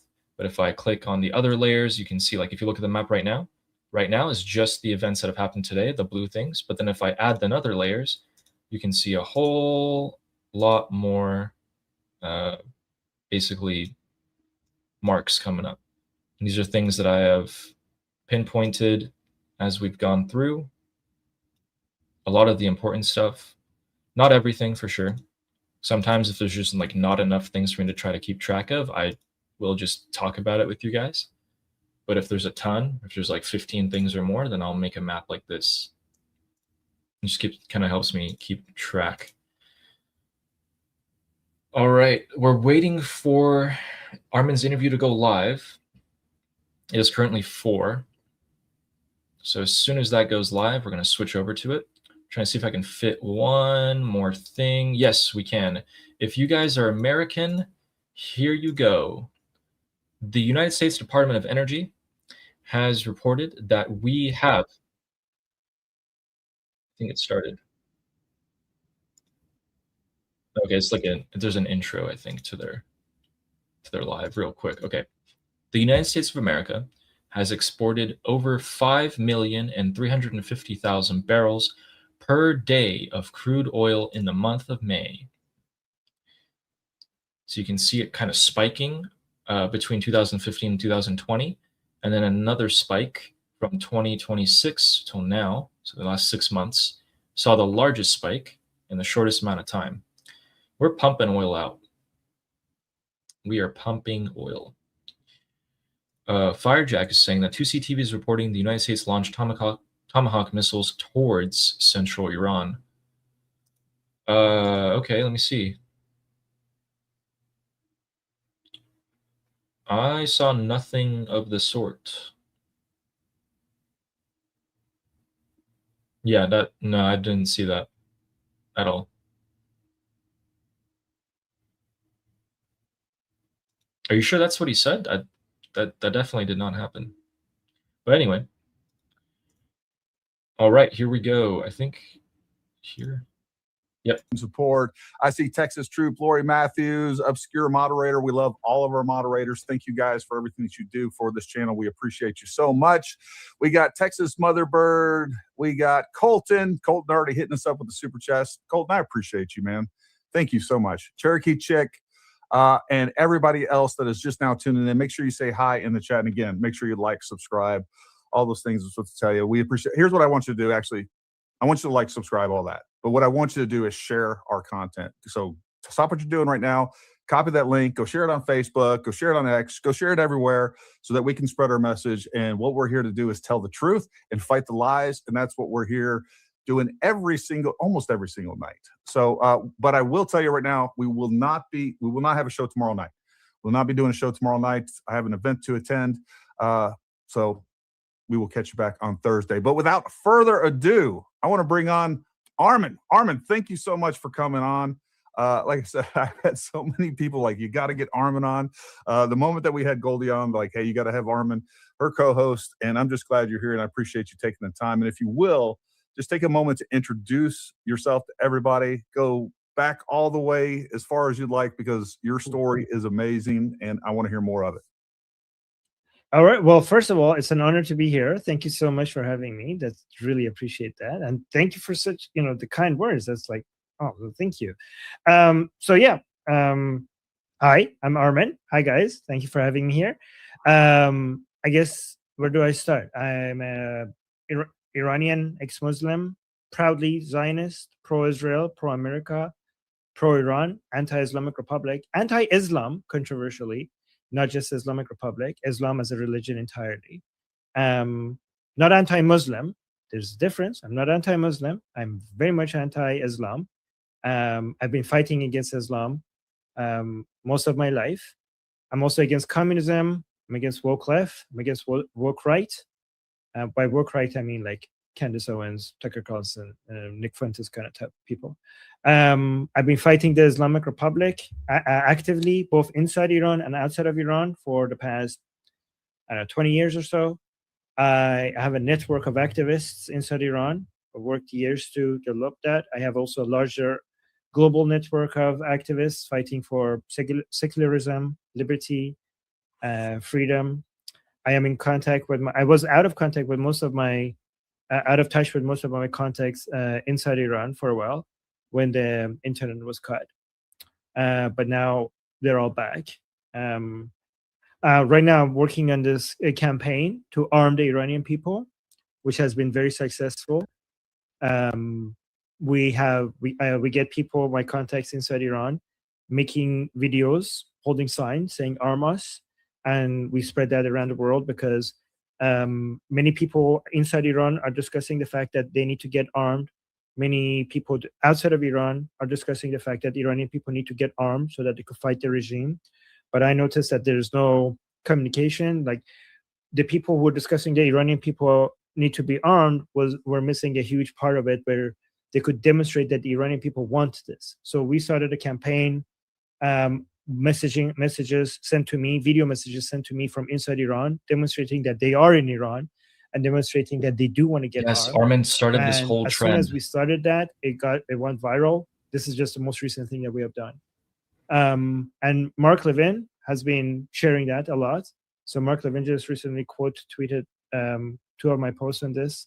So a lot of Iranians inside Iran got really encouraged. I'm a YouTube host. on Liberty Politics. I do multiple shows a day. I do 10 hours of live streaming almost every single day, Wow. six shows a day, 2 of them in Persian for my audience inside Iran, and the rest on my English channel, Liberty Politics. But yeah, so I mean, I could keep talking. I could talk about my life inside Iran and everything I had to deal with there, inside Iran, fighting the Islamic Republic and the Islamic ideology, and everything I did after I came out. But I don't want to keep talking. No, Yeah. you're good. No, you're good. What I do want to know, because we're going to get Whether you're a professional technician or simply take pride in maintaining your own cars, Harbor Freight offers quality auto tools to meet your happening in Iran right now, because we're not hearing any of that. Like I'm constantly searching the news, what's actually happening in Iran. And last night we actually had a comment. Somebody said, why aren't the Iranian people doing more? And even like I'm looking at the stuff and I know what they're doing. I know they're out there protesting. I know they're out there resisting. I know that the reports are somewhere around 40,000 people have died fighting to take their country back in Iran. I don't know what those numbers are. I can't wait to kind of hear your take on some of the numbers that have come out of Iran. But more importantly, when did you leave Iran? Like, did you leave with your family? What predicated that? Like, what happened with that? So I left by myself. When I was inside Iran for about a year, I became religious, like Muslim religious. And I grew up in a secular family that kind of were terrified that their own kid is turning into this extra religious Islamic, religious morality police at their home. But I mean, also there's if I tell you the stories for how I became religious, it's crazy. But eventually, I started seeing the flaws inside Islam, and I became more and more skeptical. Wait, is it buffering for you guys? Are you able to And watch I this? used to have, it's fine. I Okay. used to pray every night for God to show himself to me because I was losing faith in him. But eventually, the more I researched, the more I read, I was convinced by age, I think 17, 18, that this is all nonsense. Can I swear? Of here? course you can. Swear away. Okay, I realized that it's all bullshit, and then I became a full-on atheist, right? But when I told my parents that I'm an atheist now, their first reaction was like, "Oh, thank God," because that means that like I'm not this like crazy religious maniac at home trying to get them to pray, trying to get them to stop drinking alcohol, trying to get them to fast during Ramadan. So at first they were like happy, but then they realized this is actually very dangerous because just like when I was religious, I couldn't stop talking about Islam. Now that I'm an atheist, I couldn't shut my mouth up about how that Islam is bullshit. And my parents thought like, okay, our kid is going to die pretty soon. Like if he keeps talking about this, like, because I would go to school, I would talk about it to my friends. I even challenged my teachers a couple of times, and people were like, okay, I got arrested one time. I don't know if you want to. Okay, so one time I got arrested because I was in a car with a girl, and I got arrested, and they took me to the police station, and the guy there, the officer or whatever his role was, he started lecturing me about like, this is wrong. What are you doing? This is not Islamic. You need to be a good Muslim boy and everything. And I was like, I was just talking and talking and talking. I was getting so bored with his bullshit. So at some point I was like, listen, all those rules are fine for you, but they don't apply to me. And you're like, what the hell? What do you mean? I was like, those rules are for you. They don't apply to me. And he was like, why wouldn't they apply to you? I'm like, because I'm not a Muslim. So they don't apply to me. And he was like, what do you mean you're not a Muslim? Weren't you born a Muslim? And he could have In a died Muslim right family? there. And I was like, yeah, but I left Islam. So those rules are for you. Why are you like, stop lecturing me about that?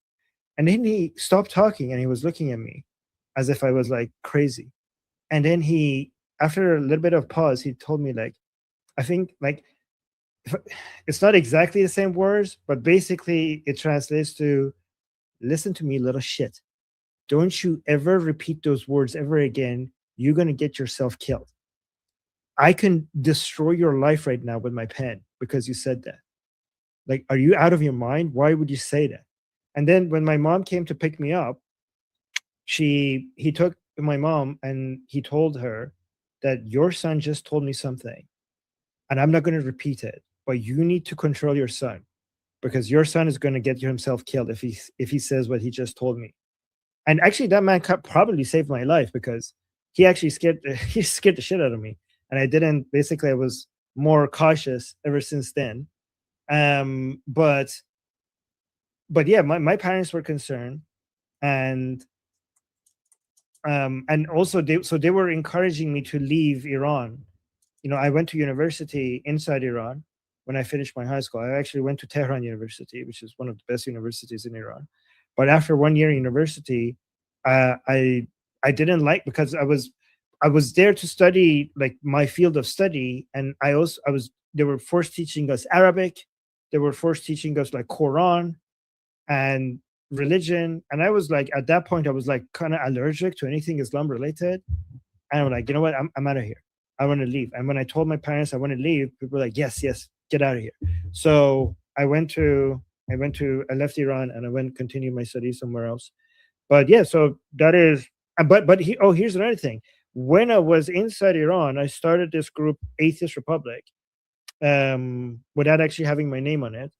And it soon became the world's largest group for atheists immediately. Even though I was started it inside Iran, it had 2.5 million followers. But then eventually Facebook took it down because it was too anti-Islamic. But so they took it down. But we grew to be the largest platform for atheists. Wow, globally, Facebook. even though it started with the most unfriendly place to atheists, which is interesting. But yeah, That is interesting. And now, are you still atheist? yes. Fair enough. I'm going to pray for you. Pray for you. I hope you find Jesus. Yeah. But with that being said, I love what you're talking about, and I'm glad that you had the courage to stand up against the RGC and all of everything that goes along with that. I mean, that takes a lot of courage, to say the least. So, I mean, you're a perfect Christian already. We're going to get you over to this side one way or the other. With that being said, you know, let me actually say I'm open-minded, and I'm always open-minded to change my opinions, and I'm always up for a good discussion regarding views. However, I do think that as an atheist, I don't think that I think atheists, Christians, Jews, Hindus need to be united against the main threat to civilization, which is Islam, communism, woke right and woke left. We have disagreements among us Islam. I don't know if the answer is Jesus or Judaism or atheism. I think these are friendly disagreements that we could have, and we could have friendly discussions about them and try to convince each other.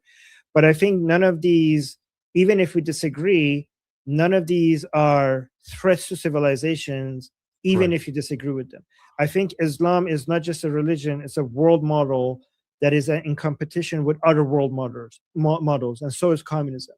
So we should celebrate each other being able to have these conversations and disagreements with each other, but we can only do that if we have a civilization, if we have a framework where we could have a stable environment for us to have these disagreements.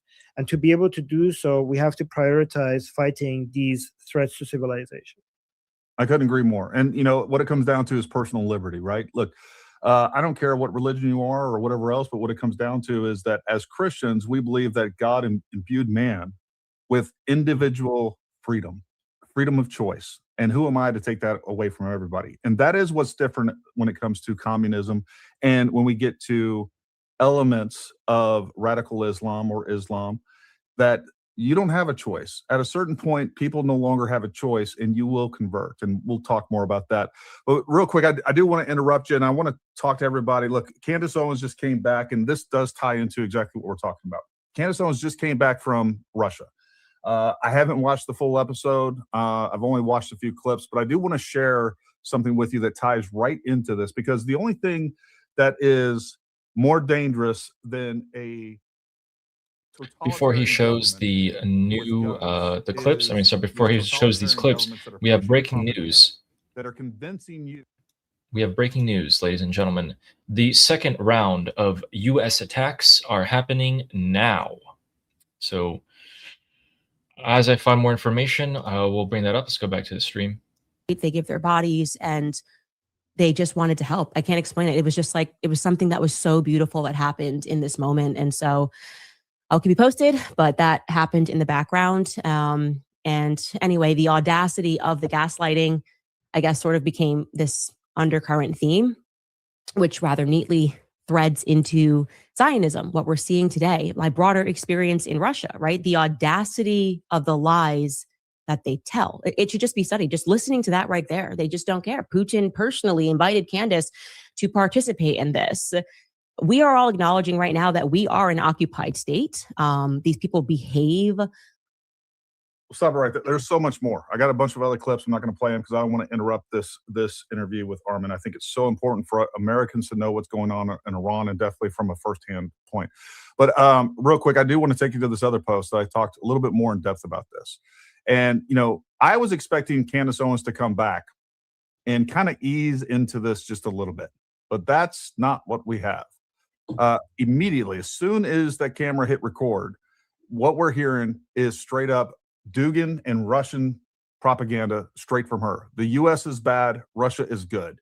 Jews run the U.S. For you to sit there and say that the United States is a Zionist occupied country where you're hearing nothing but lies about Russia blows my mind.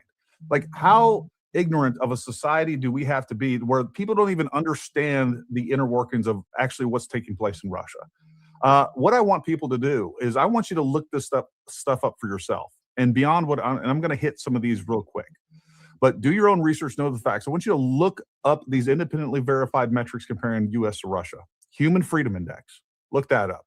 Economic freedom, press freedom, economic mobility, quality of life indices, religious freedom. I am so thankful that we live in a country where a U.S. citizen and all right, to give you guys a quick update on the second round of United States attacks on the Islamic Republic. Jask, the port city of Jask, just southeast of the Strait of Hormuz, is once again being battered by explosions. We are also seeing that they are also targeting air defense batteries and radars once again. Okay, so it seems like they have this guise of self-defense, and they're attacking anti-aircraft stuff. Okay, that's all we know so far. Here's the reality of it. Where she went, the whole point of that was to push BRICS. Folks, BRICS is completely designed to completely replace the US dollar as the standard. And again, you think $5 gas is bad. Wait till you have $20 gas. Wait till we can no longer project the economic might and power that we do in the US to be able to hold off the evil countries like Russia, China, Iran, and many more, by the way. This is the globalist agenda repackaged for the right. And it sickens me down to my core that an American would go over there, talk about this, just completely ignore and omit all the real problems that Russia has when it comes to personal liberty and freedom, economic freedom, religious freedom. Like, there's no comparison. It doesn't even come close. If I heard her sit there and say those are all lies, and where it really goes down to, these are all Jewish lies that they've created. Folks, communism, where did we go wrong in America? We're suddenly in 2026. Now, like, communism is kind of a... Okay, you know what? It seems like he is bringing up these points that his audience clearly disagrees with, right? Which, I mean, we kind of do as well, right? But then he wants his audience to see that an ex-Muslim also agrees with them. So basically, Gary, this guy's channel, is trying to show his audience that they are not so, like, they're okay to hate Islam. Like, they're okay to be anti-Islam. Because look, Armin used to be Muslim, and now he's not. And he agrees with us on the same points, and he thinks the same way that we do. So, you know, you guys can say openly that you're anti-Islam. I think that's what he's trying to eventually reach here. Don't deserve to be the superpower of the world. Everything that we do overseas, we're causing more harm than good. All these people that hate us in the world is not because they hate us. It's suicidal empathy. Folks, I'm reading Gad Saad's book, started last night. You need to read that. It shows you exactly what's going on right now. It's this idea that we are victimizing everybody out there, when in reality, we are holding back evil, just like America has always done since its inception. But Armin, you know, again, coming from a place like Iran, like what's your take on all that? I mean, it's amazing how people who pretend to be pro-America are celebrating all of America's enemies and attacking America's allies. And also, it's interesting because me as an Iranian, I recognize that the world owes a lot to the United States. Everything that we have, like the amount of stability and peace and prosperity that we have right now, is because of the United States economy, its culture, its influence, its fight for liberty, not just in the United States, but globally.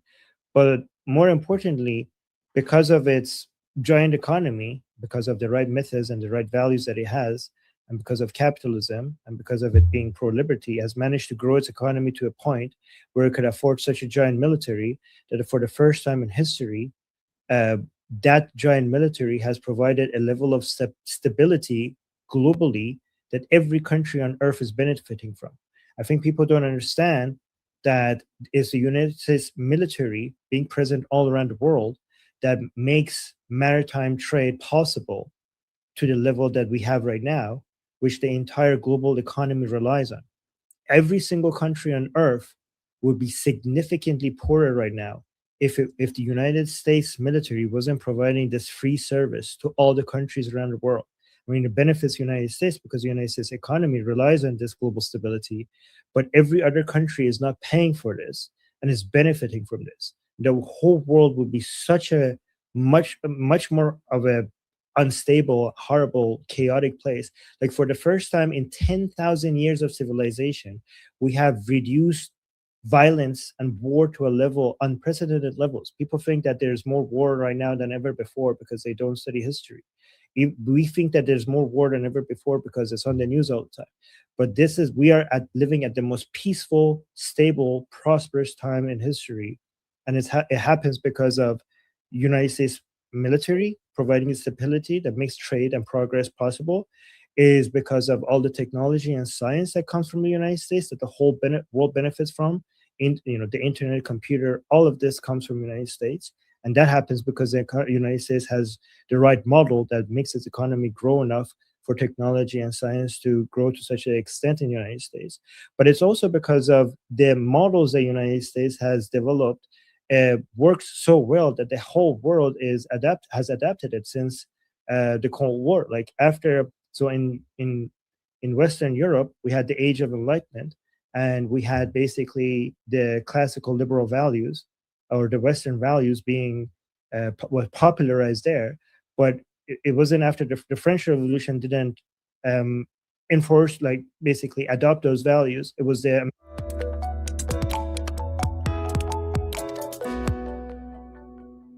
standards, and United States was the first country that was founded properly based on those values.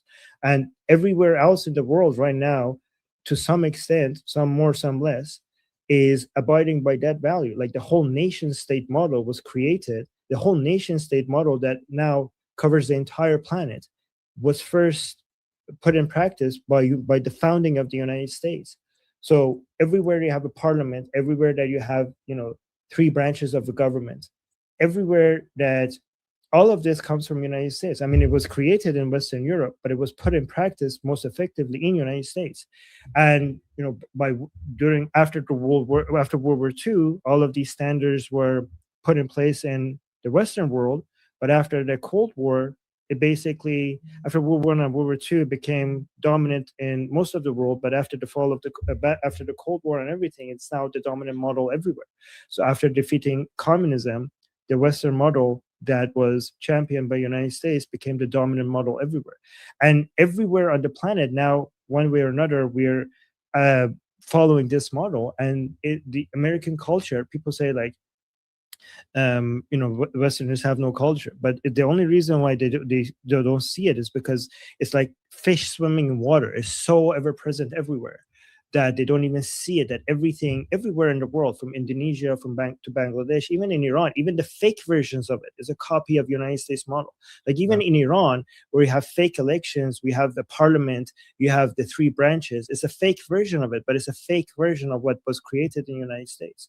But everywhere else that is more, like every country that is more successful, they're more successful because they more closely are implementing the standards that were popularized by the United States. Like, for example, if you look at Japan, South Korea, Taiwan, Western Europe, everybody that gets closer to the United States in their model and also becomes better friends of the United States benefits from it. So I think like the United States is the sun where all the other countries are like the planets orbiting it. And everybody, like without it, nobody would be able to be in their own orbit. Like it's necessary for the whole world. And the world doesn't appreciate it because it's just so used to it existing, and they're benefiting. It's so ever present everywhere in the world that people can't even understand its absence, and that's why they don't appreciate it. But I think the whole world owes a huge debt to the United States. Yeah, it's almost like we're a shining city upon a hill. Yeah, and I would even, that's a good reminder to us as citizens too. It's like I feel like the further that we get away from the principles that we were founded upon, like we're becoming more like these third world countries. And to some degree, the United States has been in decline since the 50s and the 60s. And I would say that's because we've had this injection of this globalist ideology, communism, specifically socialism. And I would say you can definitely track our decline, proportionally to how much we've implemented socialism, communism, all these different mind viruses that, our culture is starting to take hold of. And, we need to remind Americans, like, we need to get back to the founding principles of this country if we want to continue for this country to exist, to dominate the world. Because if we don't dominate the world will dominate us. And let me tell you something, there is no better option out there than the United States. True. I do think the United States is not declining, though. I do think the United States is getting stronger and stronger. I think the United States has gone through periods of ups and downs, but if you zoom out and look at it, I think their dominance and strength, like the gap between United States power and the rest of the world, is widening every single year. Yeah, I'll buy that to some extent. I do think that can be true while we're still declining. And what I mean specifically is, manufacturing in this country. We continue to have additional reliance on outside of our own borders. We saw that definitely during COVID, right? Everything from medical devices to medicine. Suddenly, What do you guys think? Do you think the United States is growing in power or declining in power? I feel like it's growing, and I think Armin's right. If you zoom out, he's right. For those of you who might have joined in, a couple of you joined late. So the U.S. struck the Islamic Republic. The Islamic Republic started throwing missiles at the Arabs again. Israel still hitting southern Lebanon. Pakistan and Afghanistan started hitting each other. Turkey started hitting Iraq.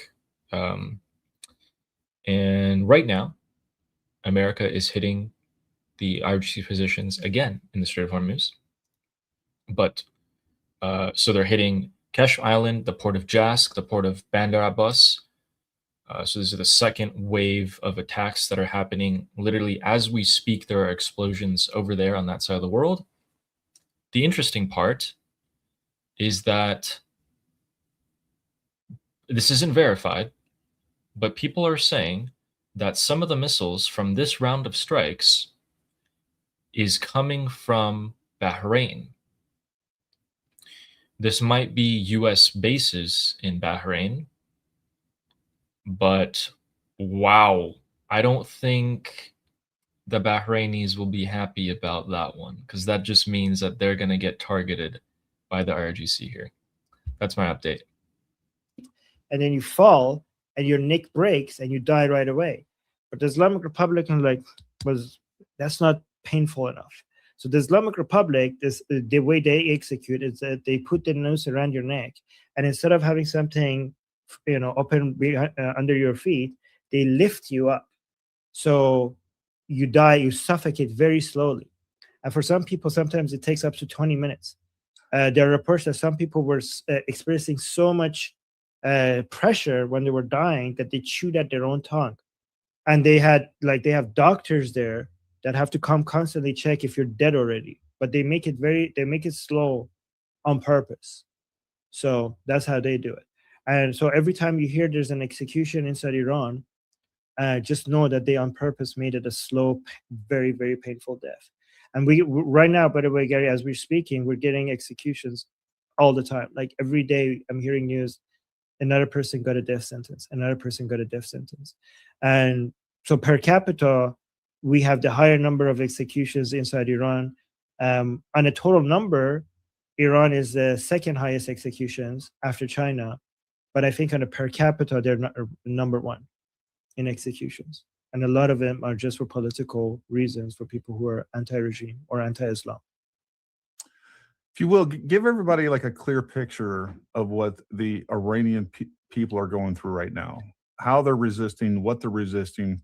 You mentioned that they were being armed. I'd like to hear more about that, because I think that's the one thing that I wish the president would be more aggressive on. I would love to see Iran just flooded with weapons so that the Iranian people can rise up against the IRGC. So, I mean, I'm not saying they're being armed. We're trying to push for them being armed, right? We don't know if there's plans for that or if something is in place or not.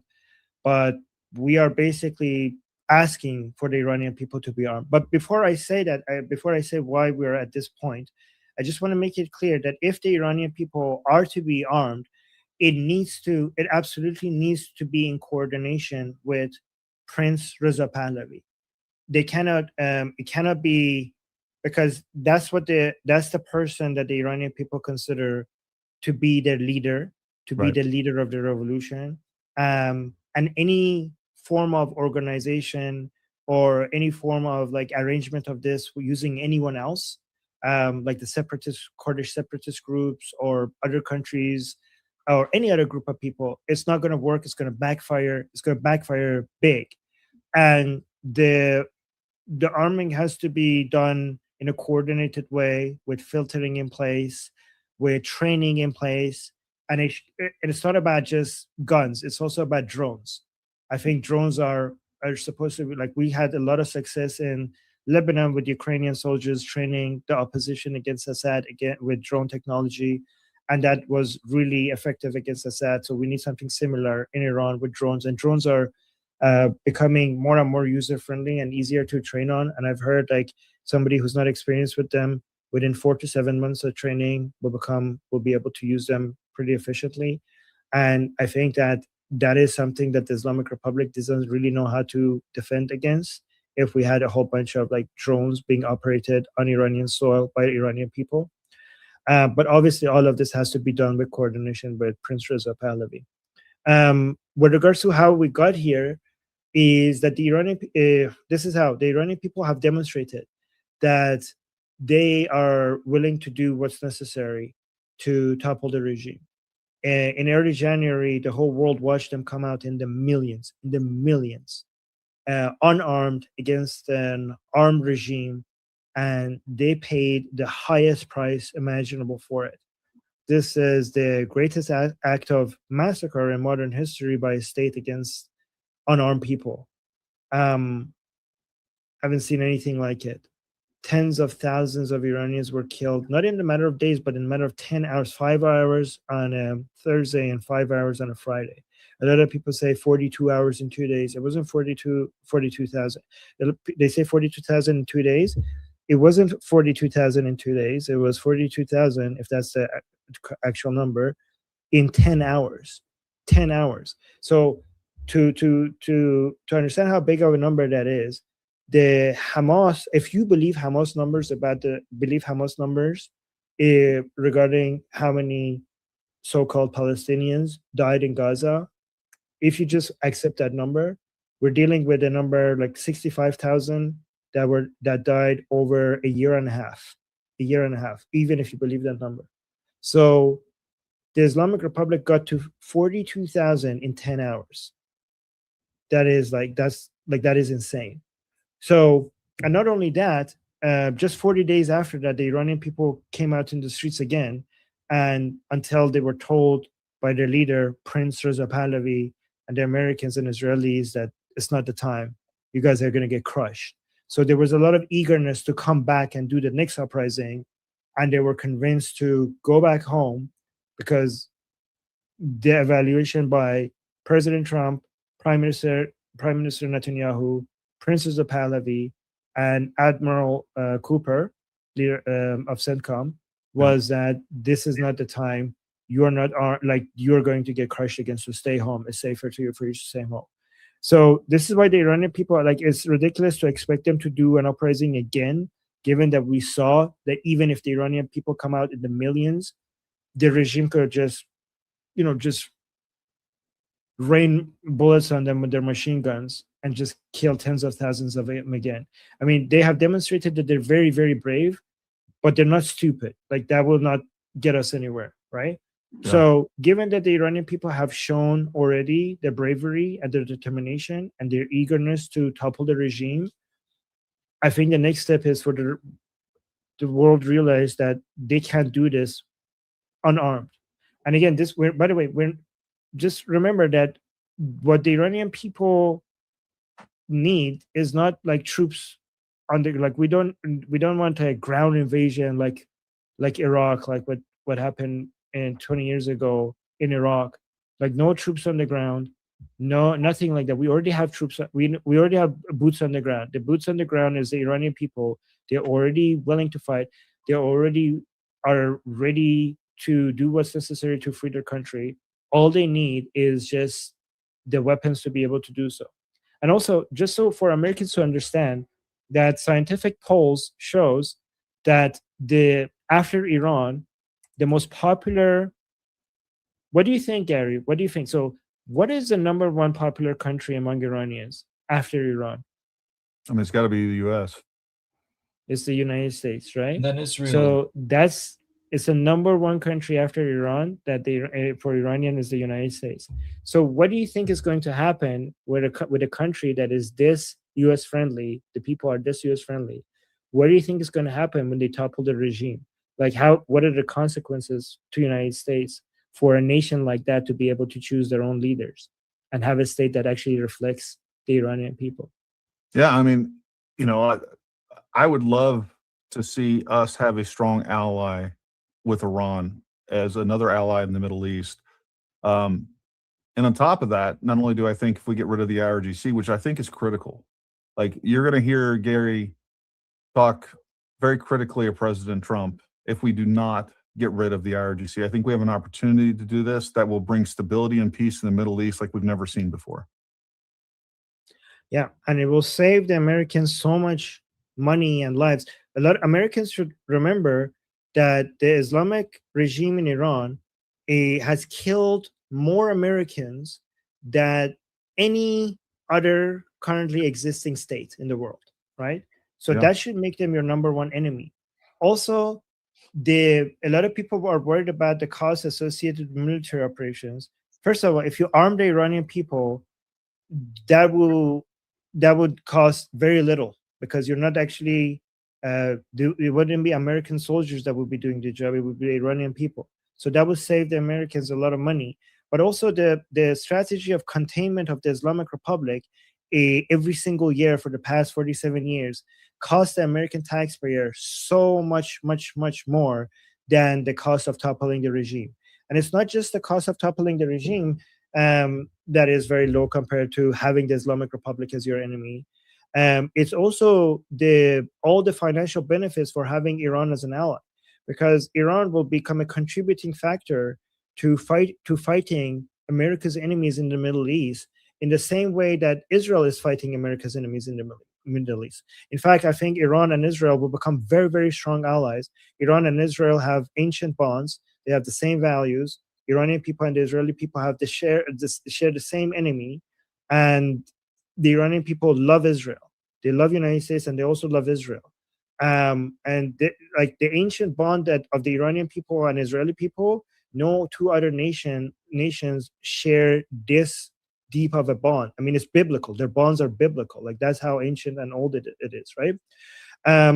And I think that if once Iran is free, both Israel, I mean, imagine having another country like Israel being an ally of the United States in the Middle East, killing America's enemies in the Middle East. The amount of resources that will free up from the US military, the United States will be saving trillions, and I'm not exaggerating, trillions of dollars in military spent once the Middle East is freed up from the Islamic Republic terrorism. Just think about all the oil and gas that is coming out of Iran that the Islamic Republic is using to fund terrorism.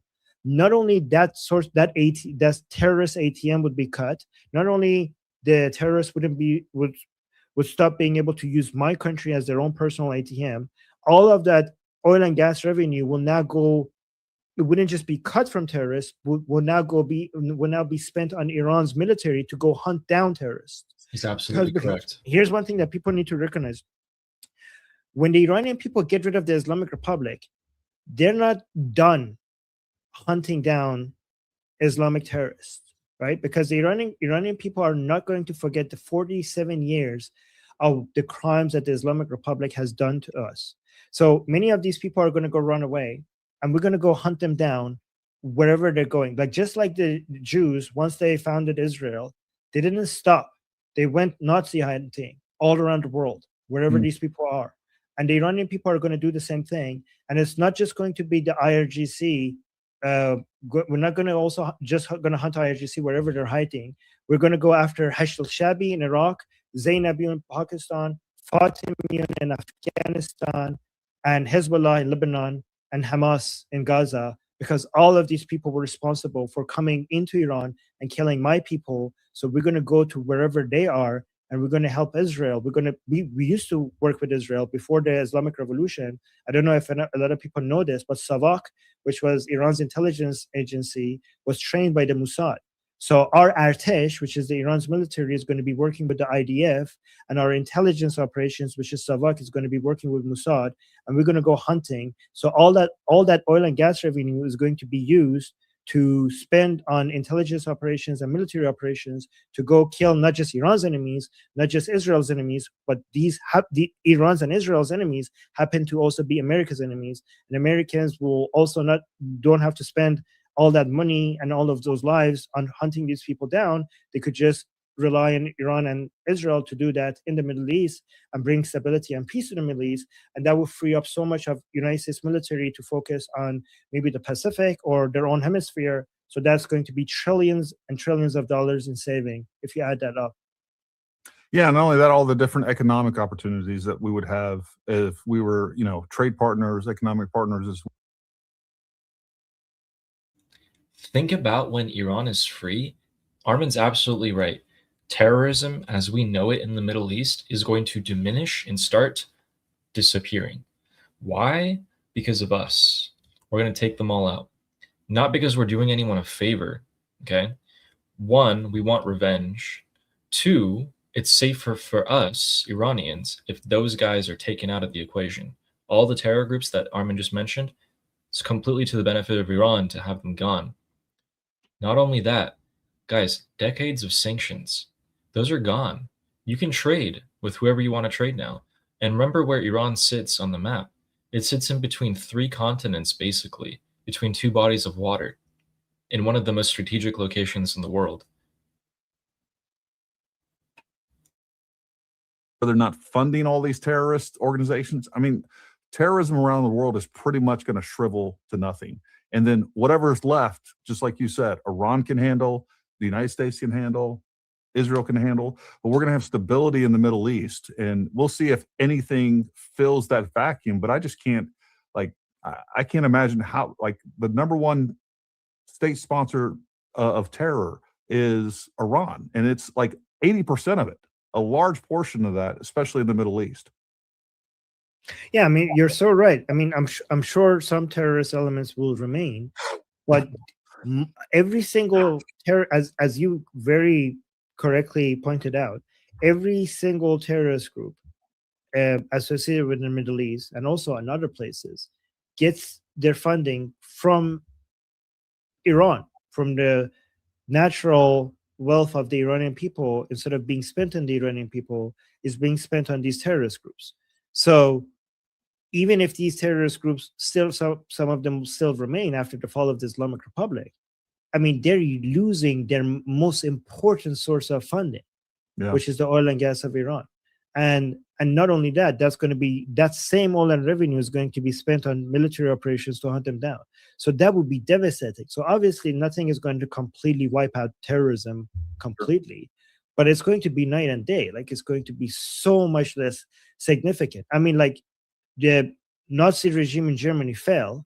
Are there still Nazis in the world? Of course there are still Nazis in the world, but it's nothing remotely, like, it's not even close to how it used to be, right?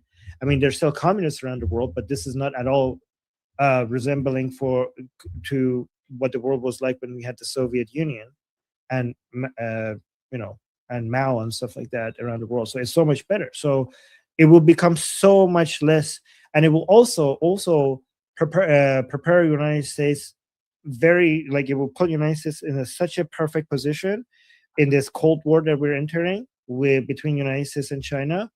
Having Iran flip from a CCP and Putin ally to a US ally, I mean, United States is already in a very good position for this upcoming Cold War between United States and China.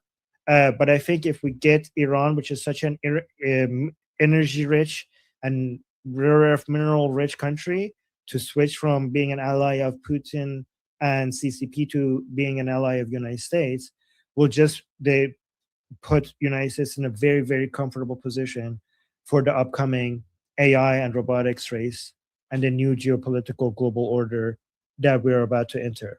I think the dominance of United States, I mean, this, when it comes to AI and robotics, the main inputs are rare earth minerals and energy for the country to have the upper hand. And United States was very wise to make sure that Venezuela becomes, is on US's side before we move further into this new chapter of world history.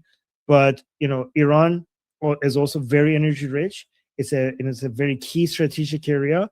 It's right in the connection between 3 continents, and the United States cannot afford to let Iran be a proxy for Putin and more importantly the CCP.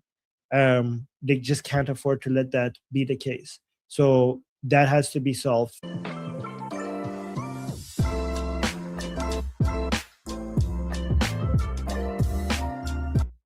Highlighted several things there too.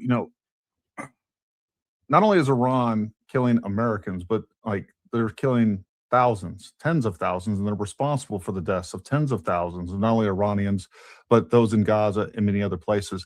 Like October 7th wouldn't have been able to happen if it wasn't for the funding and the material support that Iran has provided to Hezbollah and all the other terrorist organizations. And so like the 60,000, whatever the number is in Gaza, like those people would still be alive.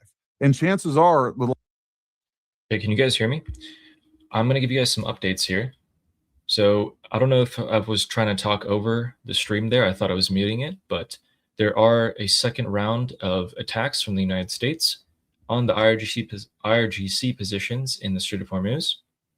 So more explosions in Bandar Abbas, Kesh Island, and Sirik, and the port of Jask as well. So the same 4 locations that were being hit before are being hit again repeatedly. And the IRGC is coming out with the regular propaganda saying that the U.S. has hit water tank and water treatment facilities and such, so that that's open for them to now hit as well in the Middle East. We might see some retaliation here from the IRGC again towards the Arab countries. And that is pretty much the updates as of the last 15-20 minutes here. Someone also found some IRGC trucks hiding in a tunnel and took some pictures of it. So I guess that location is now going to be in Pune Tunnel, Loristan. So that is also shared. I'm going to show you guys what that looks like here. So these are some IRGC vehicles, some trucks.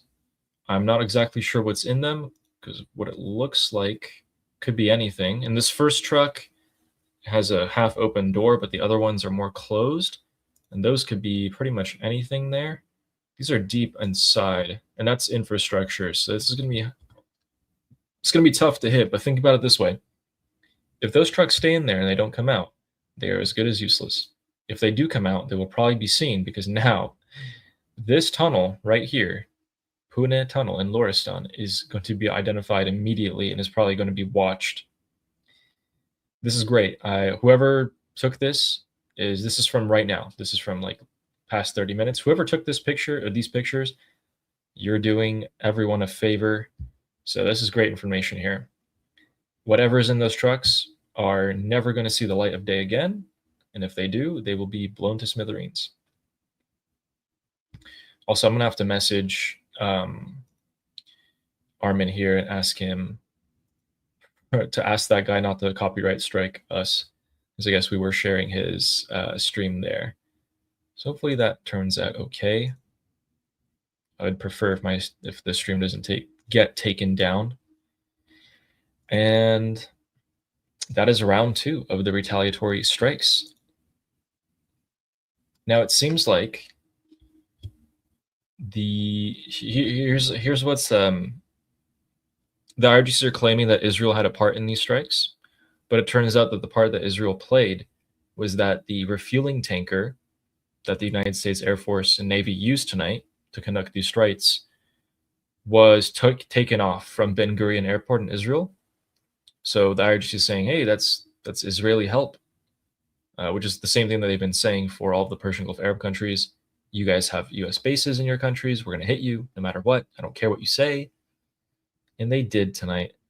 But it seems like they were only using drones, so they were all intercepted. The drones fly really slow.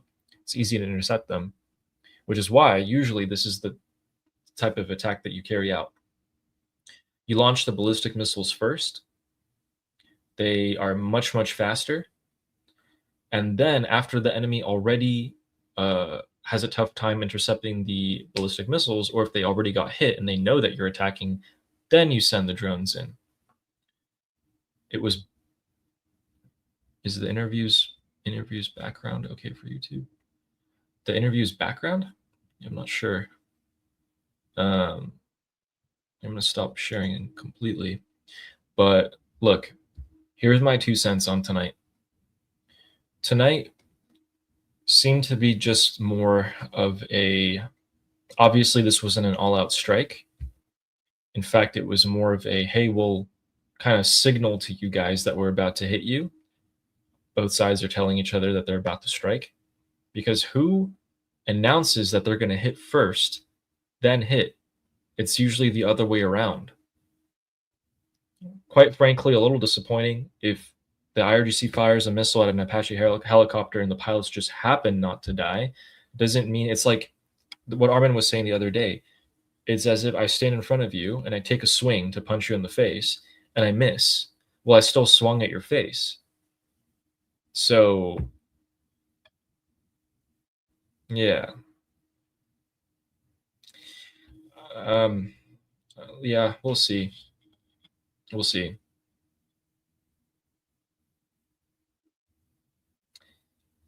If that's all they did, they just hit the ports of Bandar Abbas Jask and a couple of bases on Kesh and Sirik.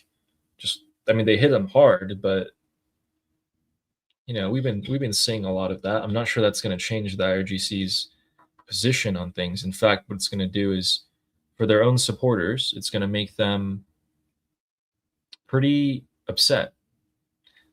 Now the regime supporters are going to say, well, we have to respond. I would be very surprised if the IRGC doesn't launch missiles again tonight. I'm pretty much counting on it, actually.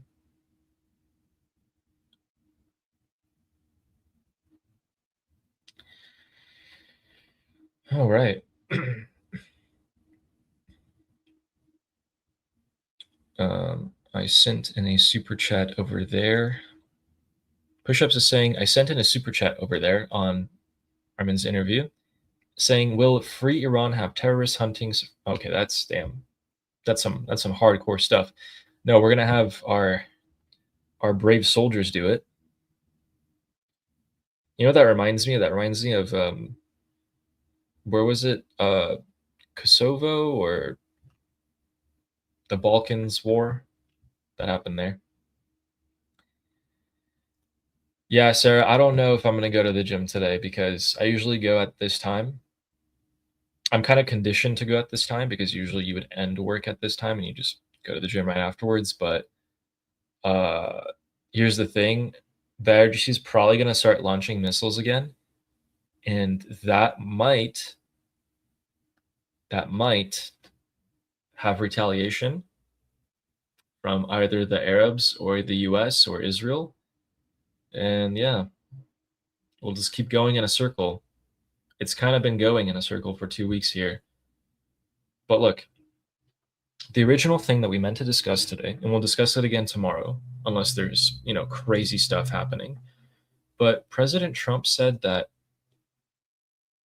complete victory will be achieved in 2 weeks. He said that yesterday in a tele-rally. What is going to happen in 2 weeks? Within 2 weeks? I get it. Things can happen super fast, right? Super fast in a matter of days. But what is Trump considering to be complete victory? Who in the Islamic Republic can give him this complete victory? And what is that going to mean for the Iranian people exactly? So we'll discuss that tomorrow. And I'm going to check on. Okay, so their interview's still going, but I think I got the gist of their interview. Basically, they've been saying a lot of the things that we've been saying, and so Amir was asking us what I think about this and if I have any criticism. Yeah, I don't think the U.S. is declining. I think it's increasing its power, definitely. A lot of countries around the world have actually decreased their power. But we're in a period of change right now. So,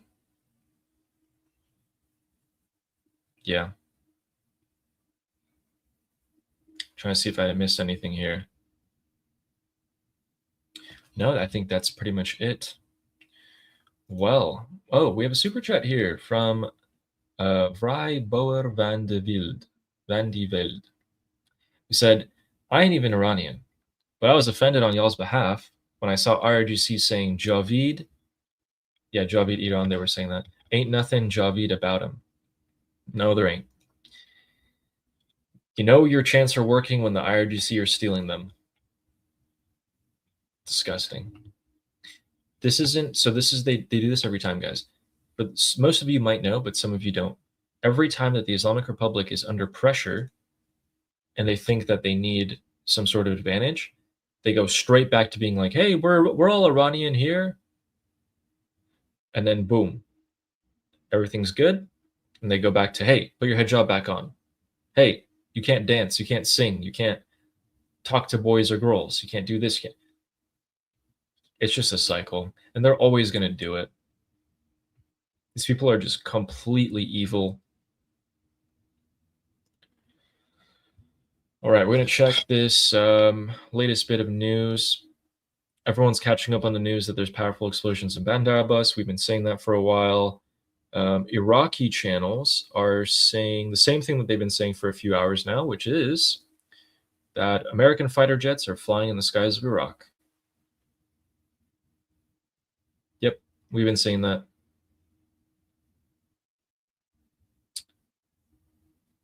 All right, there was the United States' defense, self-defense strikes tonight.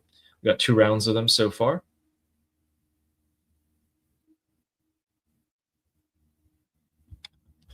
In this 2 weeks, guys, what is going to happen in this 2 weeks? Because it's a pretty bold thing to come out in a tele-rally and say we will achieve complete victory in 2 weeks. Well, first of all, you've been saying timeline stuff for a deal 38 times exactly. And, that timeline has been moved from when you usually say, but you haven't said complete victory in 2 weeks before. Man, we'll have to see about this. Keep an eye out to see if the rumors about the United Arab Emirates giving $3 billion to the IRGC is true or not. I'm going to be checking on that. While $3 billion is technically only 6 days worth of money for the regime, in terms of how they lose $500 million a day, that is still not the direction that we want to be moving in at all. And I don't like that precedent at all. That is all I believe that's going to happen for today. We're probably going to see some more missile launches from the IRGC to Kuwait and Bahrain. Other than that, that is pretty much it.